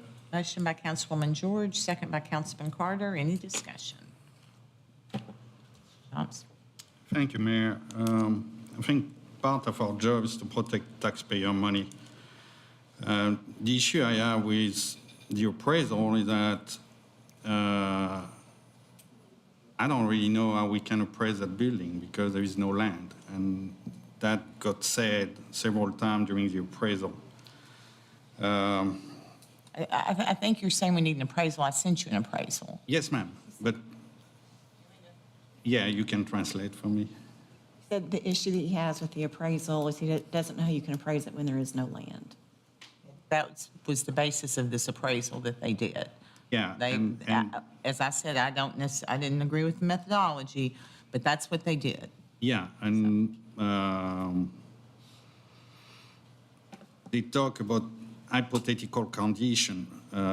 This assignment is predicted on a hypothetical condition that the leasehold improvement is real property with the typical marketability of an office building in this location and the current market condition. So again, all the study they made, they're talking about land. Existing lease, so we know we have a lease. We can disagree on the content of the lease, but the lease say the rent was $1 per year. And what's kind of interesting, and you know, you have to read everything in this page, is that they say that no support has been provided to show the annual $1 lease payment have been made. So that's kind of funny. I know it's only $1, but the land value was estimated based on the value attributable to the land determined by the land valuation. The size of the land was estimated to be footprint of the building, which is typical of many buildings in its public square and is also consistent with zoning regulation, except they don't own the land. We're back to the same thing. In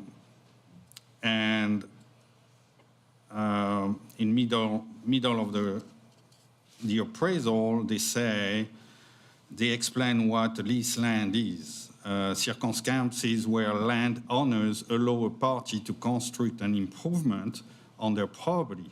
They provide the tenant who construct the building the opportunity to utilize that structure for a long period in exchange for annual income for leasing the land. And what's interesting there is that they say at the end of the lease, the landowner get possession of their land back and the building constructed on the land. In a way, this is also the case for the city of Gallatin, who will have a structure remaining on their land on the chamber vacate the property. So I don't think the lease was badly written. I think the lease was written with this intention of a lease back. That got mentioned by a speaker. They didn't pay taxes, they have free rent, free parking. I'm not sure, but I figure they probably got depreciation on the building. And again, if I go through what's on your appraisal, the tax bill should have been $3,774 per year. And so that's a lot of money they saved. And even if they had rent the building for $1,000 a month over the period of the rent, that would have been $420,000 plus the tax, that would have been over $568,000.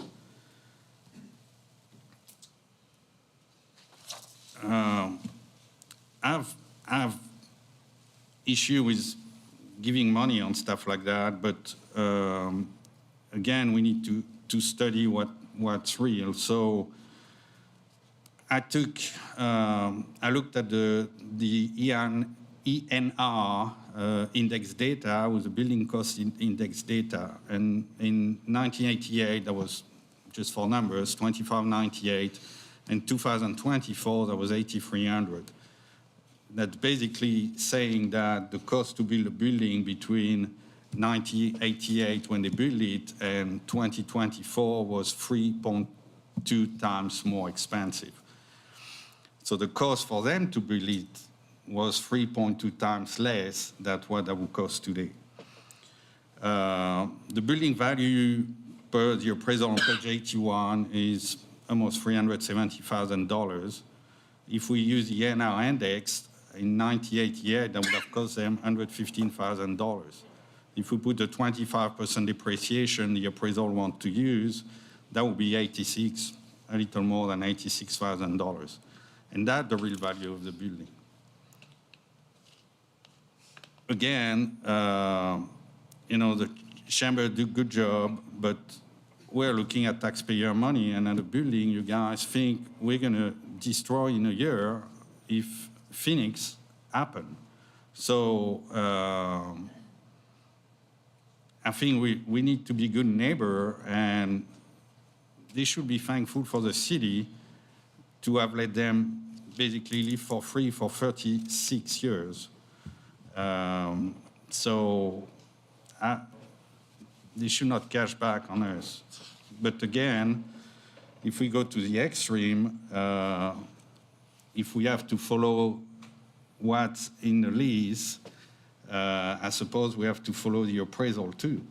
I mean, if we follow the lease, we have to go with the value the appraisal gives us and not a value that they want. So if they agree to go lower, I mean, we need to renegotiate and see what we can go.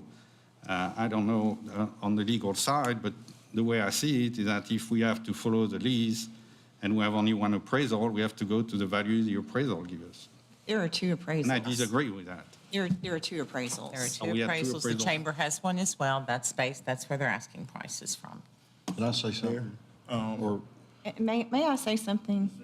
I just want to say, we had deferred this when it was on for the, and I stated this last week, but I'll state it for the benefit of Councilman Javance, who had sent me an email, and I do apologize, I did not see your email.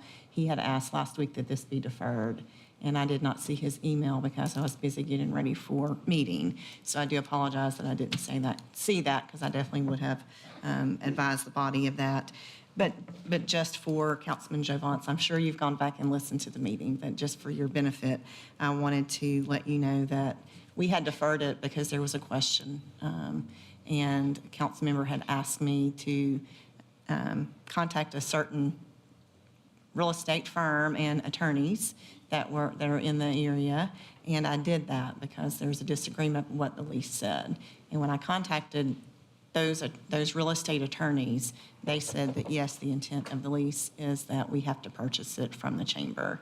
And so that did confirm that that was, my interpretation of the lease, and then it was the real estate attorney's expert opinion also, that the lease requires us to purchase the building. So I don't want it to be out in the public that we're doing something that we're not supposed to be doing, because that is what our lease requires us to do.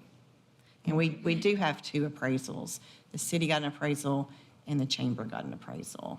And the purchase price is based on the chamber's appraisal, which is significantly less than what the appraisal for the city was.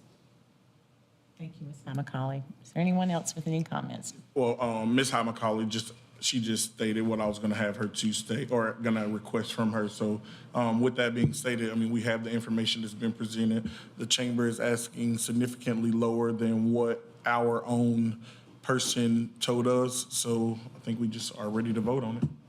I agree. And I understand what Pascal is saying, but what the chamber has done for the city, you can't put a value on that. Being here 40 years in business and paying payroll, I've seen what it was in the beginning, I've seen what it is now, but take that out of the equation, just this piece of property, even if we don't go with the Phoenix deal, I'm still someone that thinks this piece of property, I think us controlling it and owning it, I think it's a smart move for us, because there's no telling what we might need that property for or want the building for. So that's why I want to see us purchase this building right here to control our destiny. We're required to purchase it. I mean, that to me is what I feel Yeah. like we are. And we're Stuck getting it with, at for a lack of a better bargain term. compared to the other I appraisal. look at the chamber as an extension of the city. It is part of the city, and it's what helps the city grow and develop. I don't have a problem putting that money into the chamber. The issue is we have a lease that requires us to purchase it. Right. And that is the basis for us purchasing this property back. It's not the value, although the chamber does great value and we appreciate what they do. But the reason that we are legally purchasing this property is because that's what we're required to do by the lease. I don't want anyone to get confused. They would not have the Well, I remember that. expectation. I forgot that, but I do remember that now. Apologize. They would not have the expectation, and I mean, frankly, there are several of us that have always known that this was, what was done back in the 80s, so before any of us had any influence. But with that, any further questions? Seems like a no, I mean, we don't really have a choice, and so I'm saying we need to do it. Okay, this is first reading on ordinance 02404-18. All in favor, please say aye. Aye. Opposed, please say no. Disagree on the value, so I'm going to say no. I'm sorry, was that no? No. Okay, perfect. So it passes 5-1. Item number 7 is first reading on ordinance 02405-20. Vice Mayor Love is to introduce this, and then I do have a comment related to it. Okay, sorry. I need my printed one. Okay, thank you. This is an first reading of an ordinance to provide revenue for the city of Gallatin, Tennessee for municipal purposes for the 2024 tax year and the 2025 fiscal year. I so move. Second. Okay, motion by Vice Mayor Love, second by Councilman Fan, and that opens the floor for discussion. I just wanted to be clear with you all. Last week, we discussed that we would leave this blank. In checking with the comptroller, that was not an option. You will recall that we have 3 readings to pass the tax rate. We're likely not going to get the tax rate from the county until August. And so, my intent was to be ready to pass it before July so that we could be on time like we have been every single year. But I think probably the posture we're in is we'll pass it twice and then sit there. So right now it's saying 80 cents. I'm going to be real clear and say I do not believe the 80 cents. I'm sorry. I thought we had changed that to where it said the neutral rate, whatever the neutral rate is. Oh, okay, I'm sorry. Well, thank you. That was better then. I appreciate that. Okay, very, very good. I guess when Rachel and I first talked about it, we were talking about that it could be 80 or the neutral rate, but yes, I'll take that. I thought it had to be the current rate. So yes, that's even better. Never mind on what I was about to opine on then. So, yeah, I'm cool with that. But we will not be able to get to third reading until we have a rate. So that's just where we are. Mr. Javance. Thank you, Mayor. I have a question for Susan. On the resolution, it say neutral rate from Sumner County on the resolution. They provide it. And that's, The county provides the rate, the neutral rate. They will provide that rate to us. And then this body gets to determine, do we accept the neutral rate, or do we increase taxes or decrease taxes? So at this point, the way that it's written, it's whatever the neutral rate's going to be, so that we're letting the public know that we are not intending to have a tax increase. That's the purpose of saying that it's set at the neutral rate. and written like that is okay with the controller? Yes, we did check with the comptroller. Ms. Nichols talked fairly extensively with them last week, I think it was, and they said that, yes, this was an option for us to proceed this way. Thank you, ma'am. Other comments or questions? Okay, this is first reading on, and what we'll do with no objection is put second reading on the next council meeting and then just hold third reading until we have a number, if that's acceptable to everyone. Okay, this is first reading on ordinance 02405-20. All in favor, please say aye. Aye. Opposed, say no. Passes 6-0. Item number 8 is first reading on ordinance 02405-21. Councilman Hayes is not here. Councilman Fennell, do you want to present this? Yes, ma'am. This is ordinance adopting the annual budget for the fiscal year beginning July 1st, 2024 through June 30th, 2025. Motion to approve.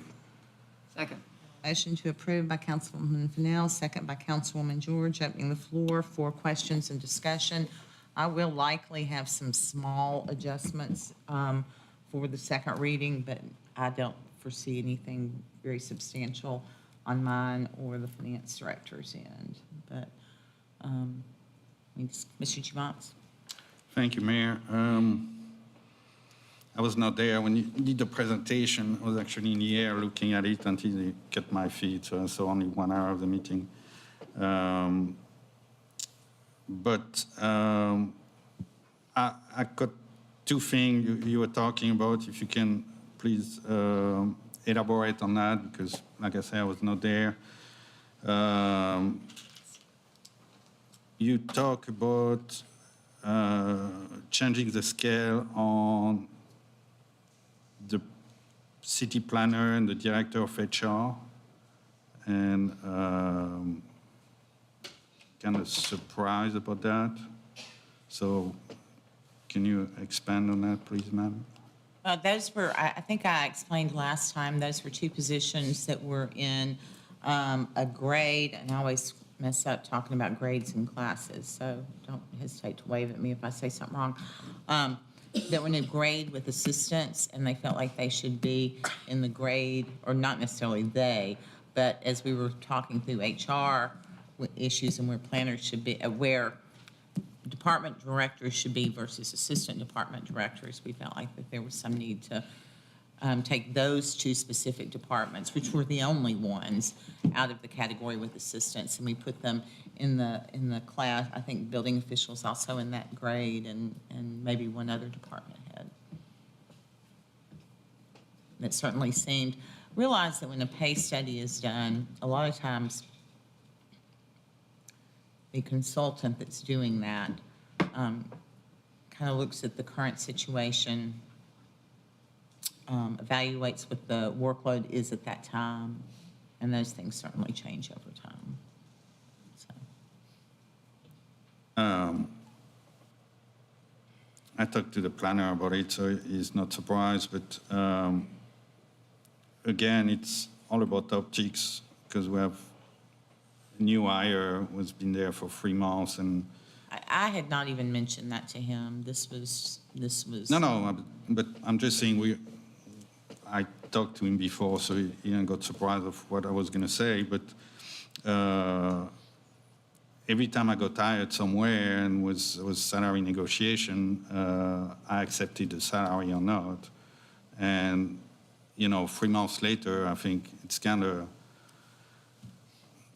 compared to everybody else.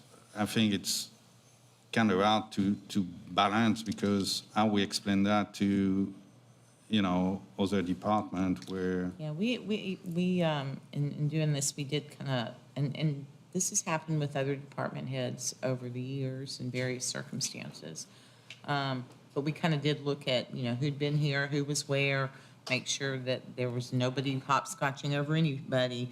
But there were instances where we had assistants making more than directors. And the other staff where I think it's not enough, and I'm sure, the employees appreciate the raise, the dollar per hour, the 1.5%.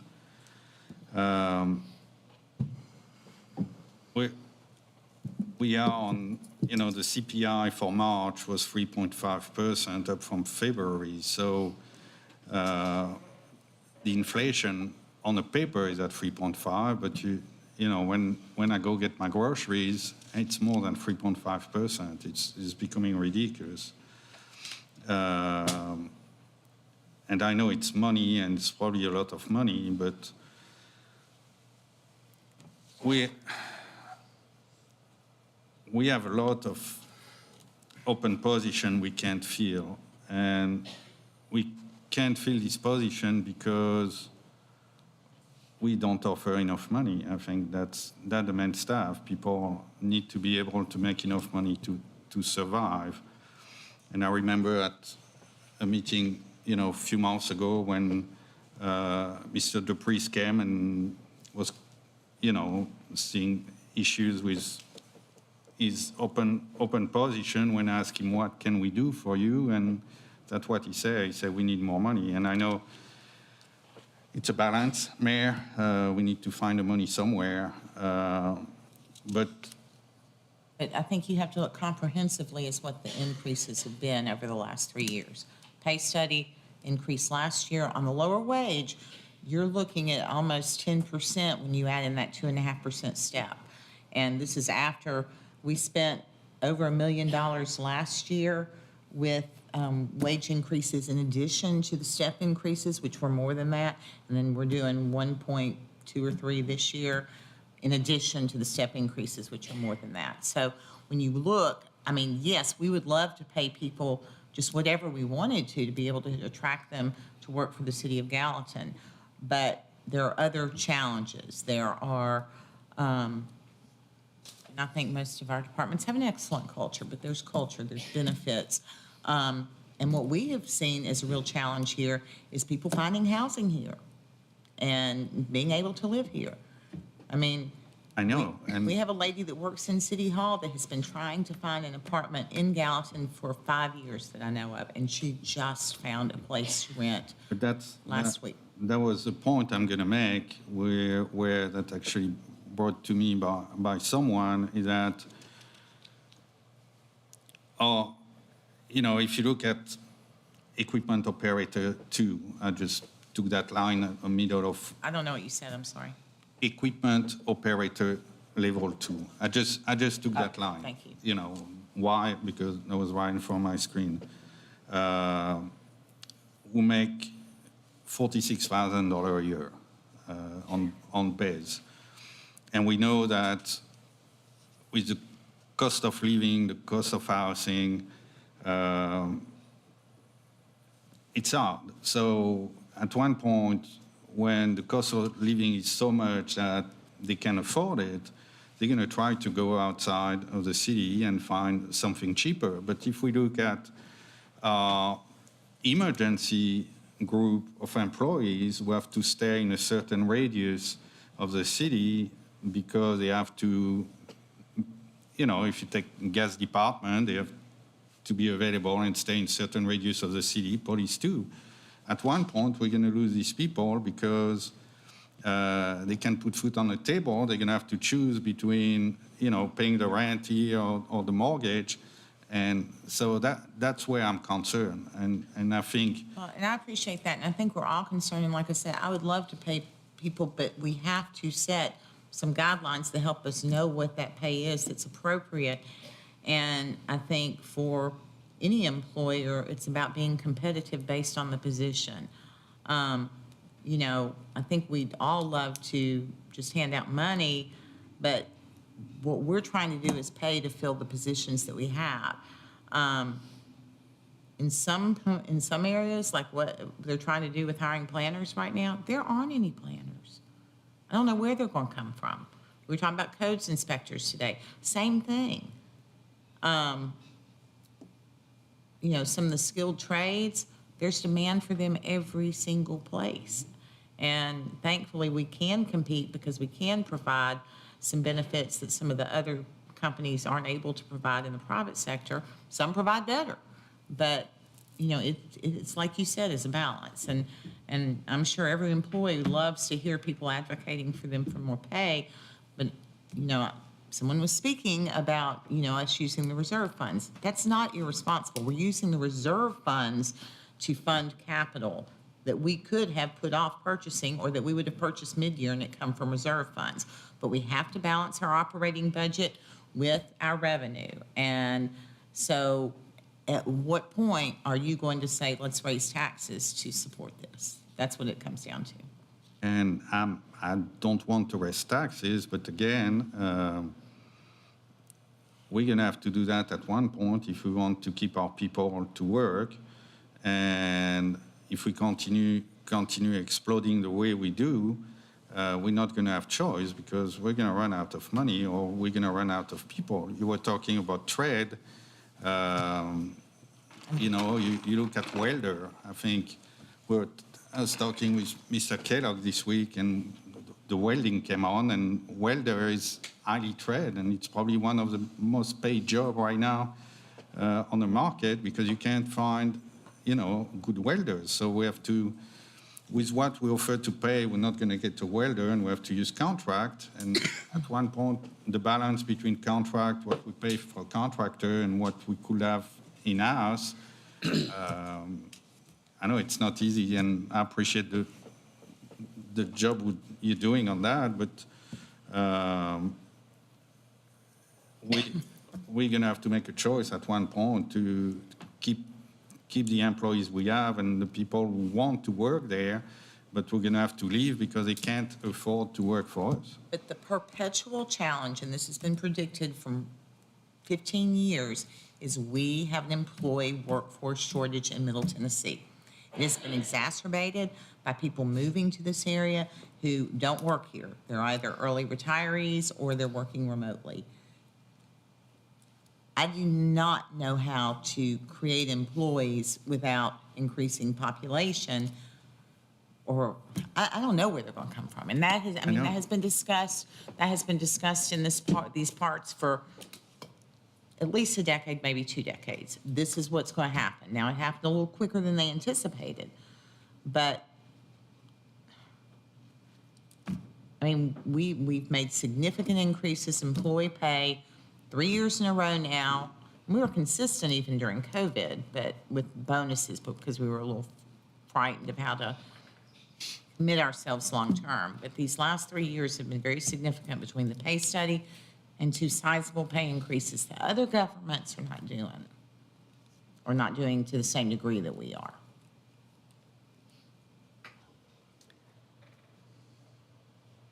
Anyone else with any comments? Affordable housing. I have gotten really good feedback from employees about the $1 plus 1.5, because that's $1 an hour for low wage, those in the lowest part of our scale. That's 6.5% or better, somewhere around there. And then the additional 1.5%, and then their 2.5% step increase. I'm sorry, Mr. Pham. Thank you. Anyone else with any budget questions, comments? like I said, we will. Well, I appreciate that.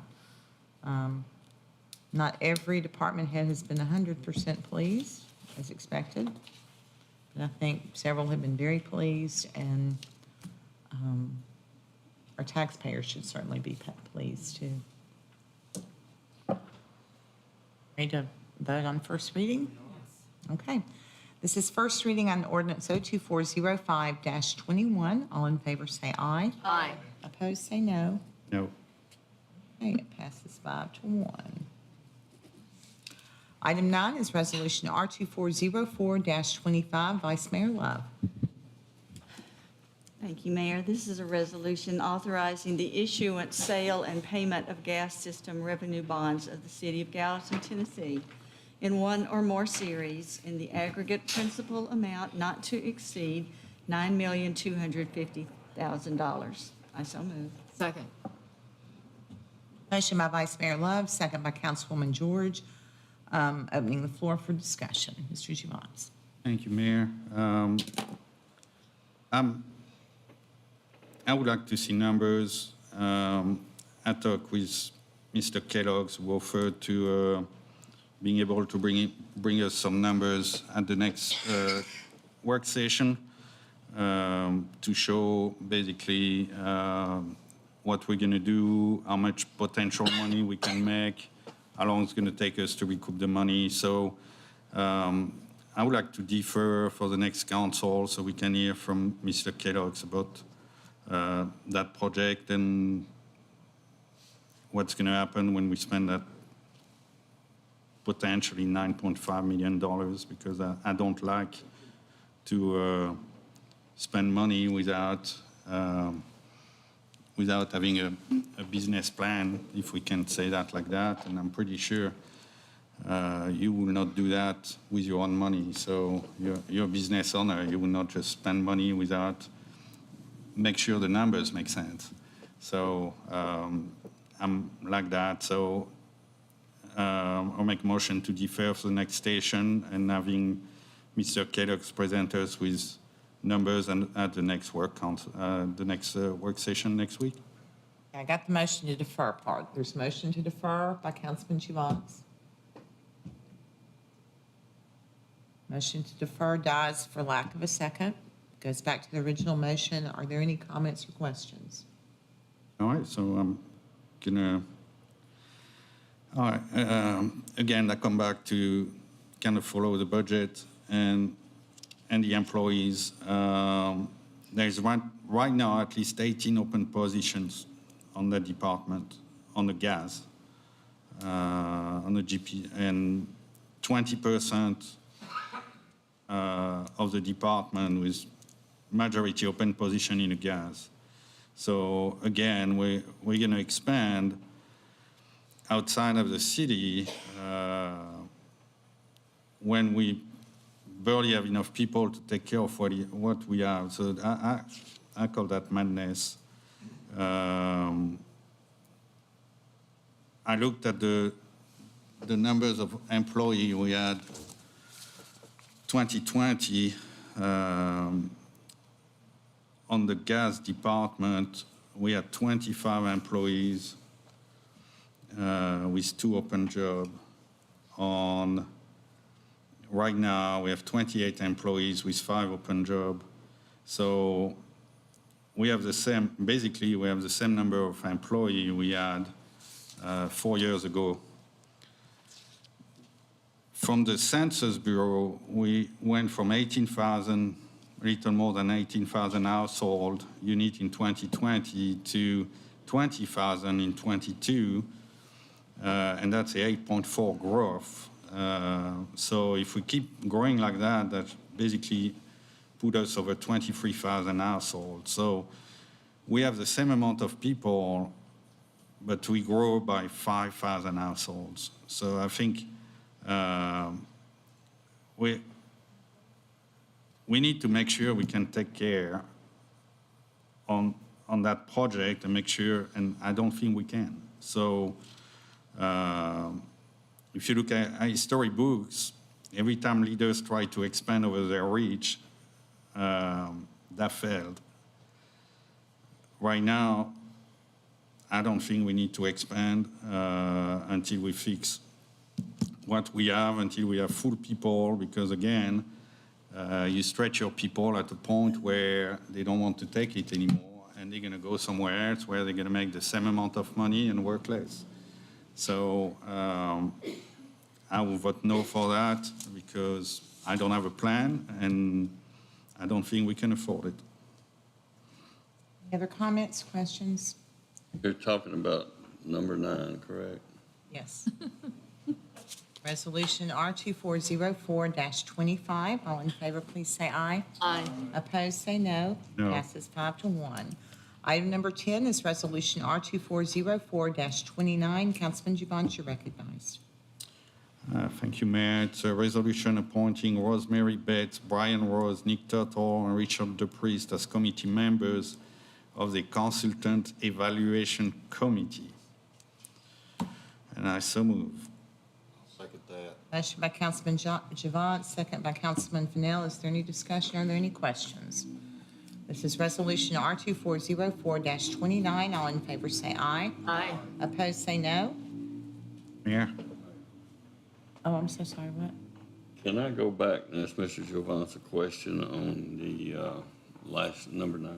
No, we've already voted on that one, on 9. You can ask him after the meeting if you want, but it's already been approved, so. Know that, I just. We can suspend the rules. Any other Okay, question? I'm lost now. I'm very sorry. We were on item number 10. It just passed 5-1, correct? Wait, no, it passed. Unanimously. Okay. It was approved unanimously. I've just been writing 5-1 all the way down the list, sorry. Okay. Yeah, Now, I if you would can like do to it ask if a you question want. about number 9, Mr. Fan, you may quickly do so. I may ask the question? Yes, yes. I thought you were, I thought we were still in the middle. Questioning our department's ability or the number of employees to get the job done? Can you repeat that? I couldn't tell for sure if you were questioning the department's ability to get this done or the number of employees they have to get it done. I was questioning first the fact that we basically signing a $9.5 million blank check without any plan. That means I don't know how much revenue Well, that we're is gonna not- get. Okay, let's end this because I don't think, your question was an either or and you were expanding on something else. We've already voted on it, let's end that.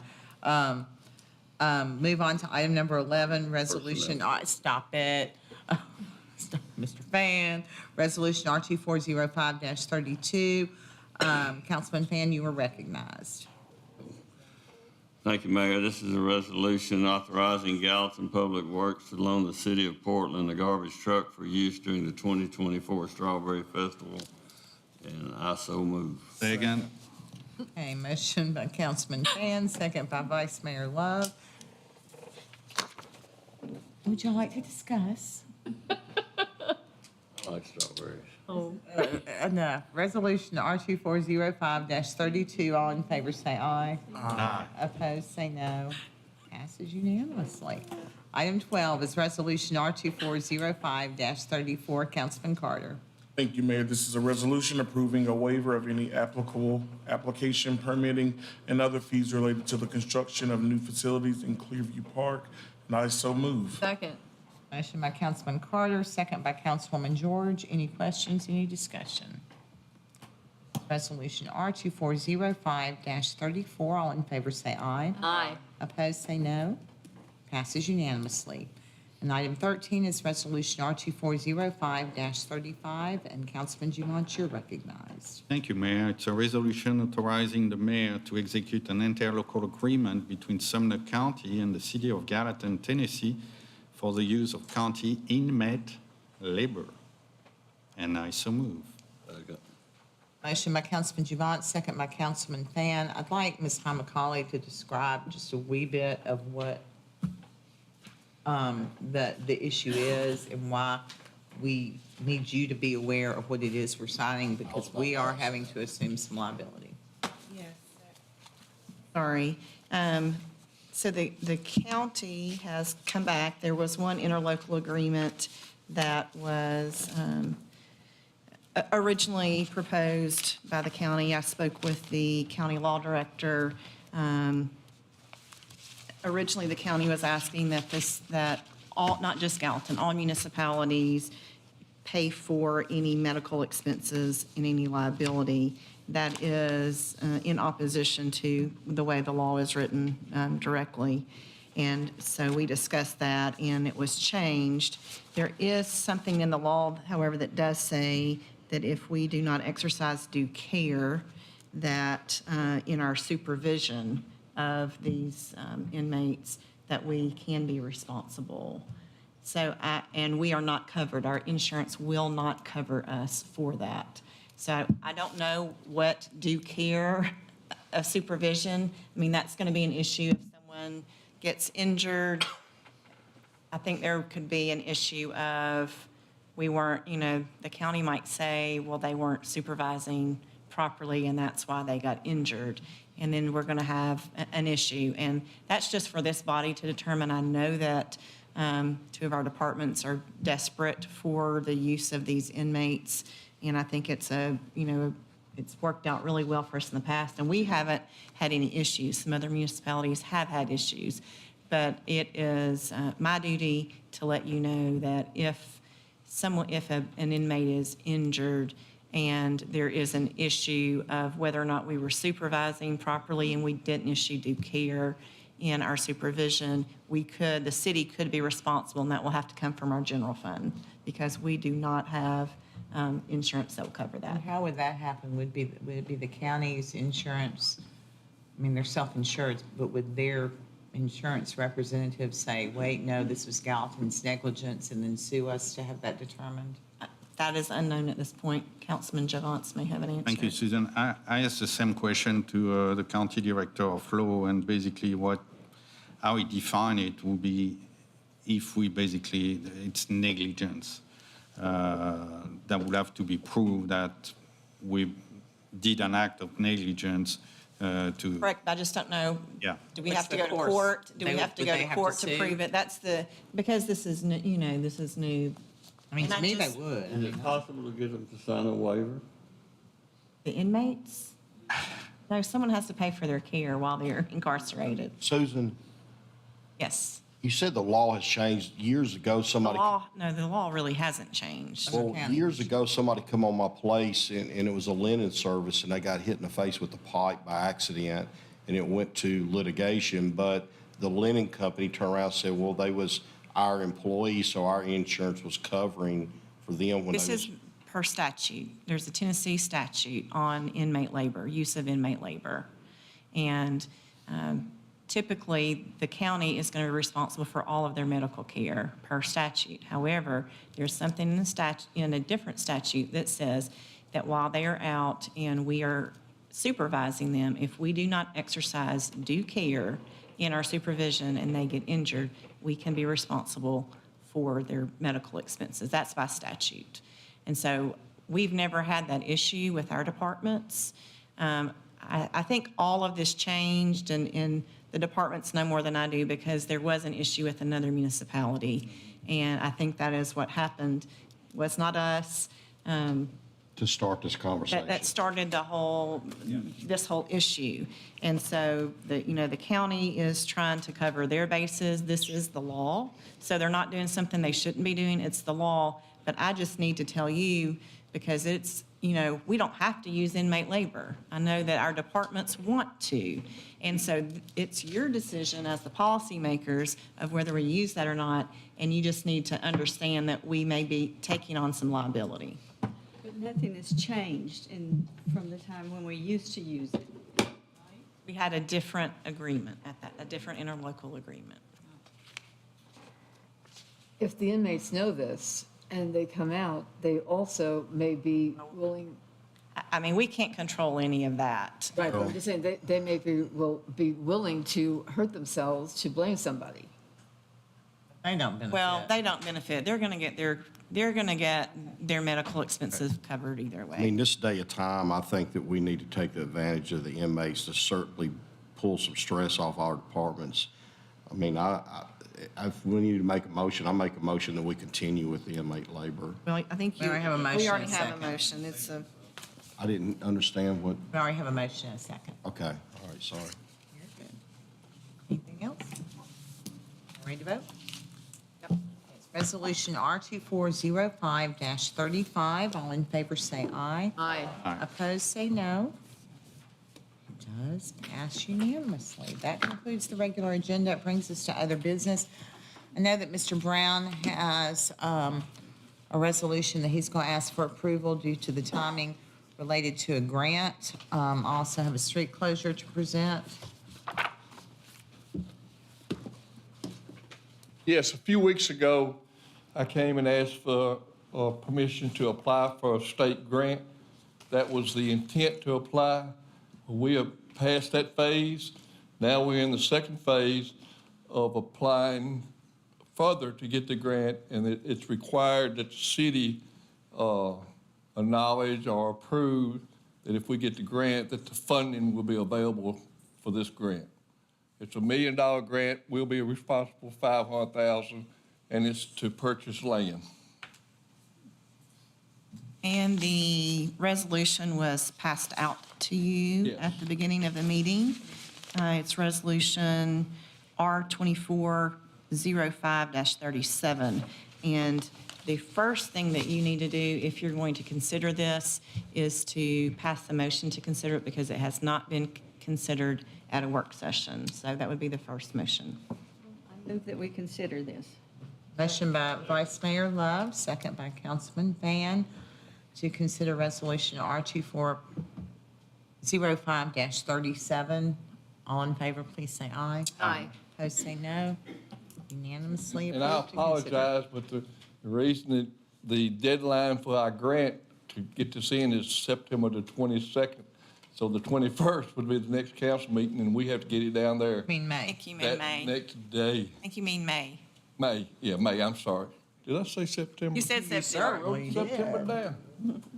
And is that the land we're going to use to build our needed soccer complex? I'm sorry? Is that the land we plan on using to build our highly needed soccer field? Yes, it's for athletic fields or park activities. Motion to approve. Do we have money budgeted yet? No, we do not have money budgeting. What this resolution says is that if we are granted this approval, that we will appropriate the matching funds, which would be $500,000. No funding is requested tonight. Where was it going to come from? If Come from reserve funds. Well, I second that motion. Motion by Councilman Javant, second by Vice Mayor Love. Any further discussion? All in favor of approving Resolution R2405-37, please say aye. Aye. Opposed, say no. It is unanimously passed. Now, I have a street closure. This is for the Bluegrass Festival happening on the 26th of May. It's on Sunday. It's not Bluegrass Festival, Bluegrass Concert. They're requesting closure from 5 p.m. to 9 p.m. It's on the L of the Square, Public Square from Main Street to Water Street, and Water Street from Franklin to Main Street, much like they do for Third Thursday. And signatures are here, business signatures are here. Would ask for your approval for that if you feel Move it to appropriate. approve. Which issue was it? I mean, which one was it wanting to close the square or the streets? It's for the cemetery Bluegrass concert Okay. on the 26th of May. So we do not have that. You're curious about that, Yes, that that's car thing. We've communicated with them that what they've asked for can't work. So they're going to have to figure out an alternate time or location because what they wanted was like Friday afternoon at rush hour before the businesses, like before the county and city businesses closed. So there was no way to clear it out in that time. So we asked them to, made some suggestions and they're supposed to get back to us. So, I seconded it. okay. I think we went over that. Motion by Councilman Javant, second by Vice Mayor Love. We've discussed that will come back before us at some point. And so I would say all in favor of this one, please say aye. Aye. Opposed, say no. I did, yeah. Doesn't matter. Eileen is the one that made the motion. Oh, Eileen made the motion. I'm That so was the sorry. prior motion. Oh, that's right, the land, golly. It's been a long day, very, very long day. So I would ask if there's any other business before we move to public recognition. Mr. Chuvance. Thank you, Mayor. I'm trying to make it quick, but it's about money. So, again, when I was looking at the meeting, the IDB member of came and said that they were distributing the money to a nonprofit in the Summit School. So I was kind of surprised, and I saw you were kind of surprised too, because I've been following Facebook from the start, and I was kind of surprised because of everything I remembered when I was presented to that body where I was not there yet, was that the money will be between the city and the county. So I was kind of surprised to see that the IDB board were allocating the money to a nonprofit and to the school. So I went back and read the contract, and Article 7, Section 704 in the contract says, leaser is solely responsible for allocating the payment in lieu of taxes between and paying the same to the city and the county. And if you go back to the definition, Article 1, the definition say city shall mean the city of Gallatin, Tennessee. County shall mean Summit County, Tennessee. So the way I read it is that the money has to come back to the city of Gallatin. The money can't go anywhere else. They can allocate the amount they want between the city and the county. If they want to give $1 million to the city and nothing to the county, they can do that. But it's pretty clear in the contract that the money has to come to us, not to whoever they decide to. I think technically it goes to the IDB of the city of Gallatin. And it's the IDB attorneys that deal with the IDB, and the pilots are, we've argued about that when we've discussed those things, but I've been told that that is okay for that to happen that way. I've certainly expressed my concerns about it. It's not our decision, it's the IDB's. I understand that the IDB decide where to allocate the money, but the pilot is clear. The pilot say the money goes to the city of Gallatin and Sumner County. So, Susan, I need you to look into that because, and that's how that was presented to that body when that was voted on. The money will come, and it's even on the back of the pilot on the last page when they allocate. It's City of Gallatin and Sumner County, Tennessee. So even if they have the right to allocate the money, but again, it's black and white. The money goes to the city and the county, and the city is defined as the city of Gallatin, Tennessee. It's us. It's not a nonprofit. So Yeah, you're clear in your disagreement. I think it's really between the attorneys. So I'll look into it. yeah.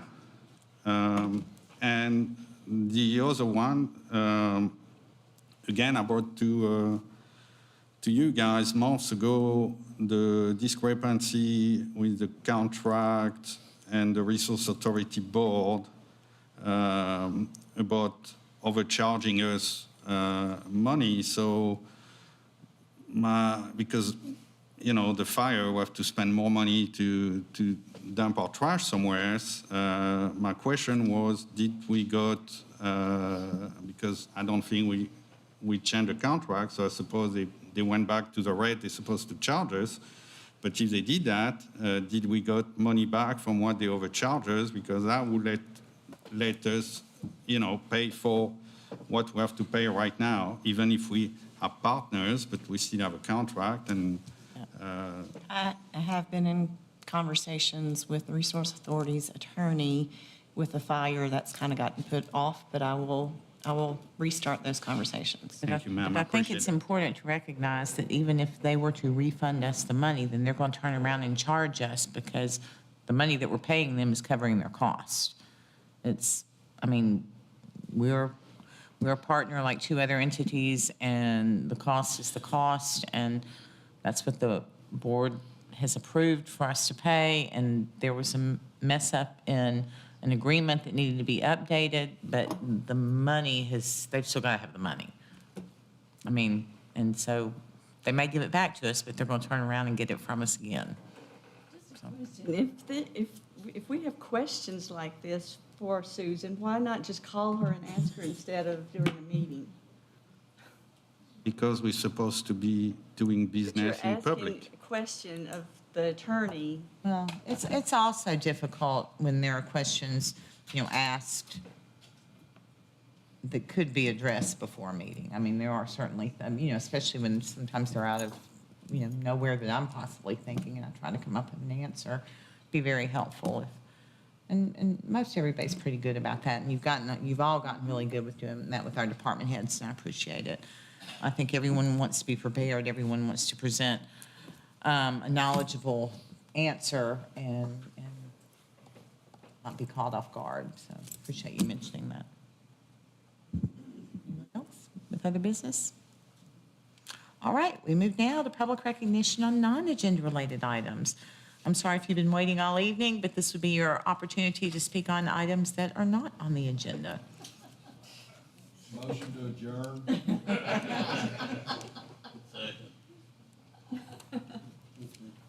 Hello, John D. John Alexander, 780 Anthony Street, Gallatin, Tennessee, chairperson of the Senior Citizens. We just come tonight to give you some history about what we're doing and what's going on with the... Is your microphone on over there? Sorry? I couldn't hear you. I'm just going to. Okay. It don't sound like it was on. Okay. I want to, first of all, thank my board and all for being here and staying here tonight. Would you please come forward, board members? And then I want my staff to, Ms. Lucille and Ms. Beverly, just give them a brief synopsis, something, a little history about the senior citizen, and then we're not going to give our full report like we planned.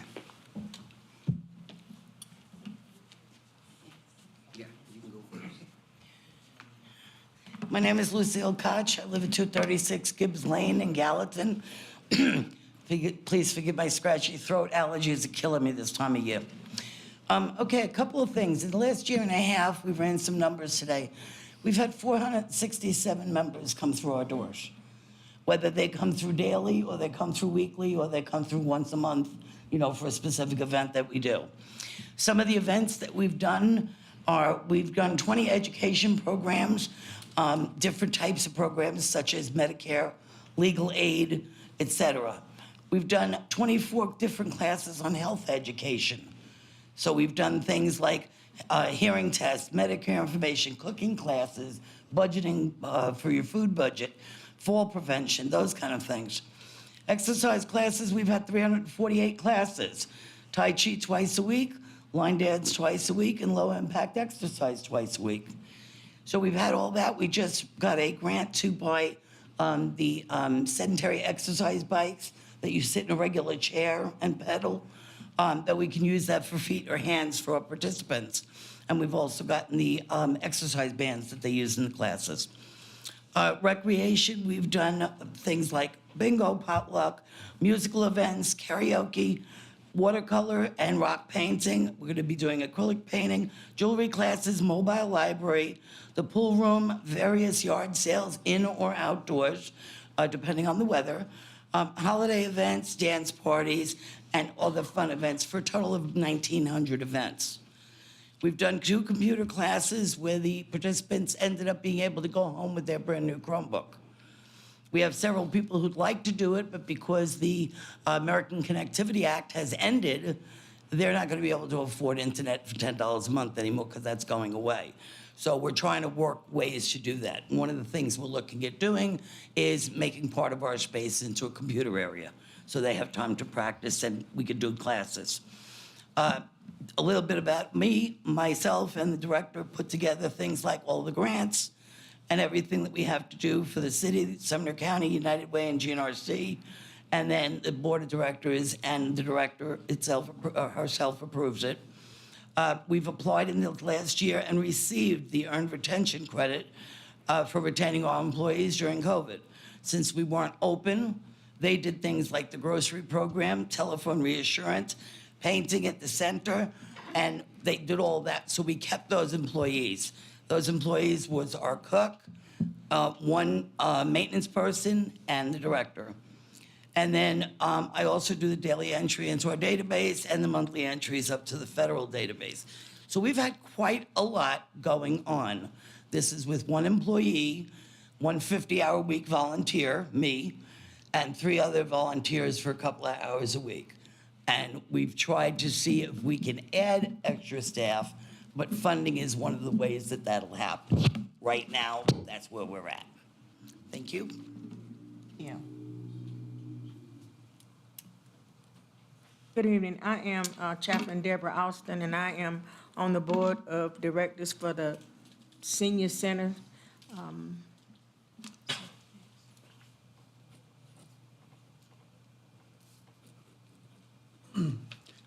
I'm Bobby Hill. I'm on the board of directors over at the Senior Citizens. I've been on the board for a little over a year now. And, you know, everything that the seniors citizens does, you know, helps the community. Thank you.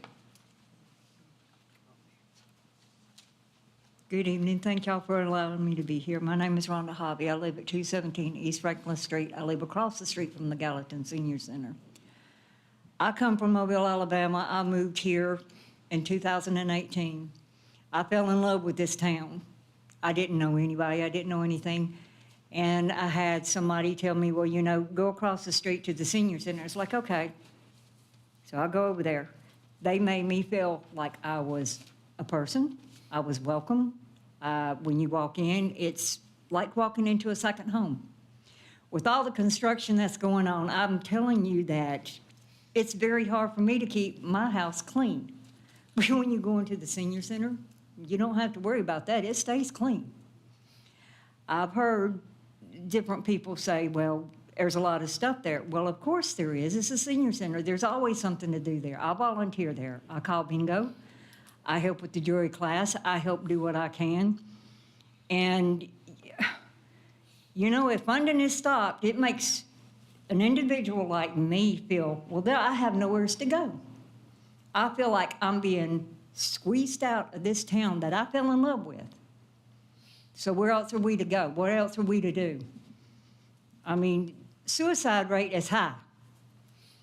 We do have a little suicide prevention thing, and I benefit from it greatly, from somebody who survived it. Now, I'm telling you, when I say from the heart that to have funding or anything like this cut or stop, not only does it affect just one person, it's a domino effect. It affects every senior. We are seniors, we matter. What we feel and what we do in this town matters. But we are beginning to feel like we don't matter because we are of a certain age. We do not work necessarily out there in the workforce like all the younger ones. But we have stories, we have history, you have knowledge. We can teach, but when y'all cut the funding and all of this stops, what are we supposed to do? This is a very, very vital part to our little community. Thank you. Thank you.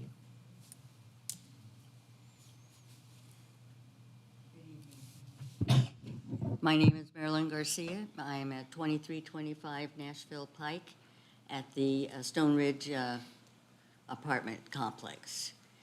And I just want to say that I started coming to the senior center in 2013. I lost my mother, and I was at the public library here in Gallatin, thinking, what was I going to do? I had retired from American Airlines, and I had two lovely people come up to me and say, look, you've got to come to the senior center. It's just down the street. It's a wonderful place. We get together, we get to talk to each other, we have fun. There's all kinds of activities that go on. And let me tell you, from 2013 to this day, that is exactly what happens there.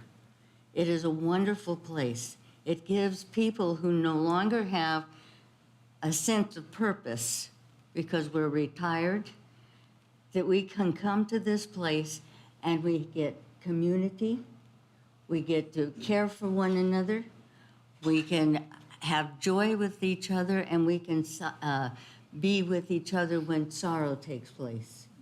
It is a wonderful place. And I want you to know, it's just down the street. You're all welcome. But come in, and we publish a schedule and see what it's like there and how important it is. There are people that come every day to that. They have no place else to go. And if we get defunded and we lose that, then these people are back to their homes sitting. They don't have all the activity that we bring.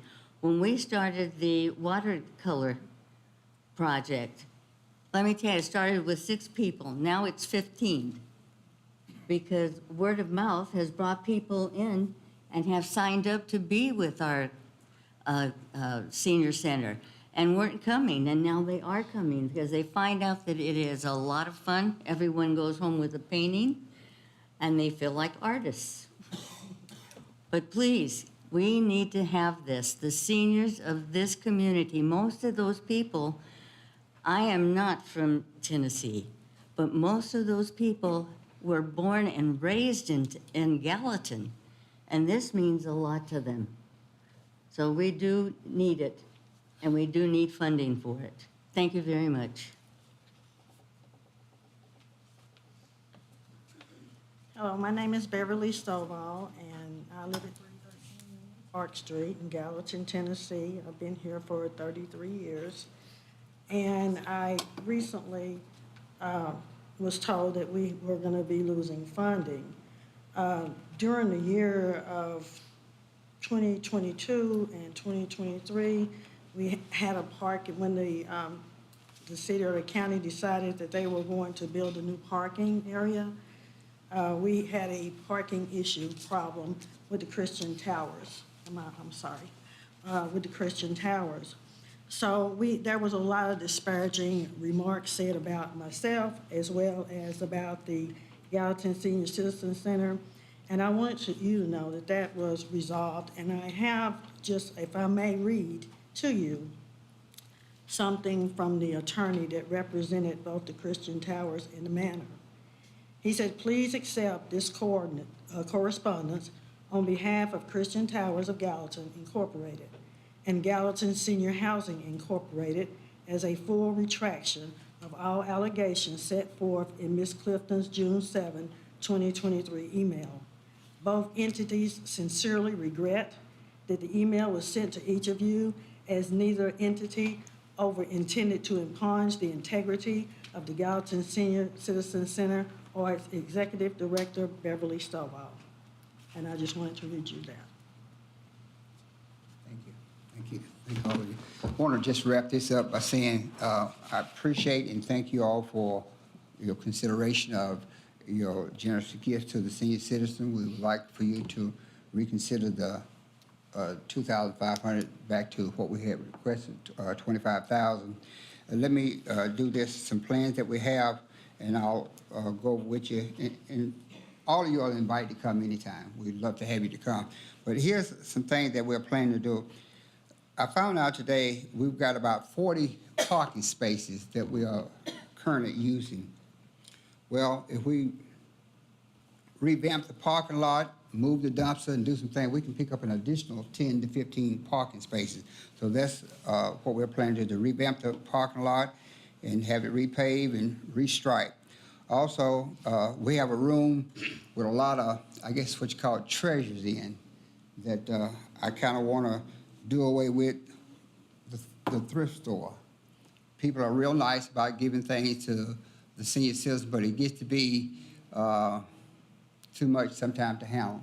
So we are considering, we hadn't decided yet, but we're considering kind of doing away with the thrift store so we can take that space and make a computer room, because people of my age, and I'm, you know, we need to learn about computers and stuff. So I want to take that room and make a computer room all of it. We have refurbished and redone our pool room. You need to come see it. It's beautiful. And today, since I've been going to the senior citizen, we have never had hot water in the men's restroom. Never. But today, we got hot water in the pool room in the men's, so they're going to be excited about that. So we are doing things. I mean, you know, we had some bumps in the road by false allegations, but that's okay. We're still going to do that which is right, and I just believe, I'm a firm believer that if you just strive and do that which is right, you'll prosper. And one other thing, final thing, we would like to reopen our kitchen, which is down the road.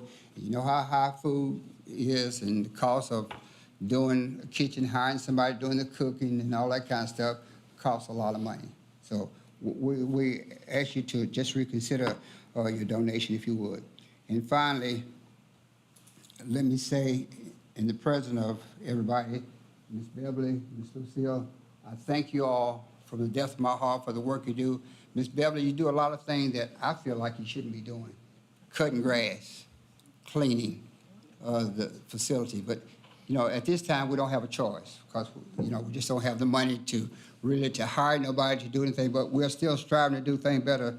But we encourage you to come and be with us. And thank you for your time.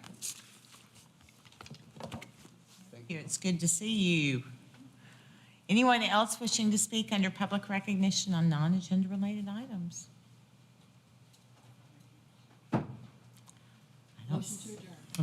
I see no one. Public recognition on non-agenda related items closed. Motion to adjourn by Councilwoman George. Yes, me. Second by Councilman Fennell. All in favor, please say aye. Opposed, say no. And the bell's just in time. Ladies and gentlemen, thanks for hanging with us this long. Have a good night, be safe, and take care of one another.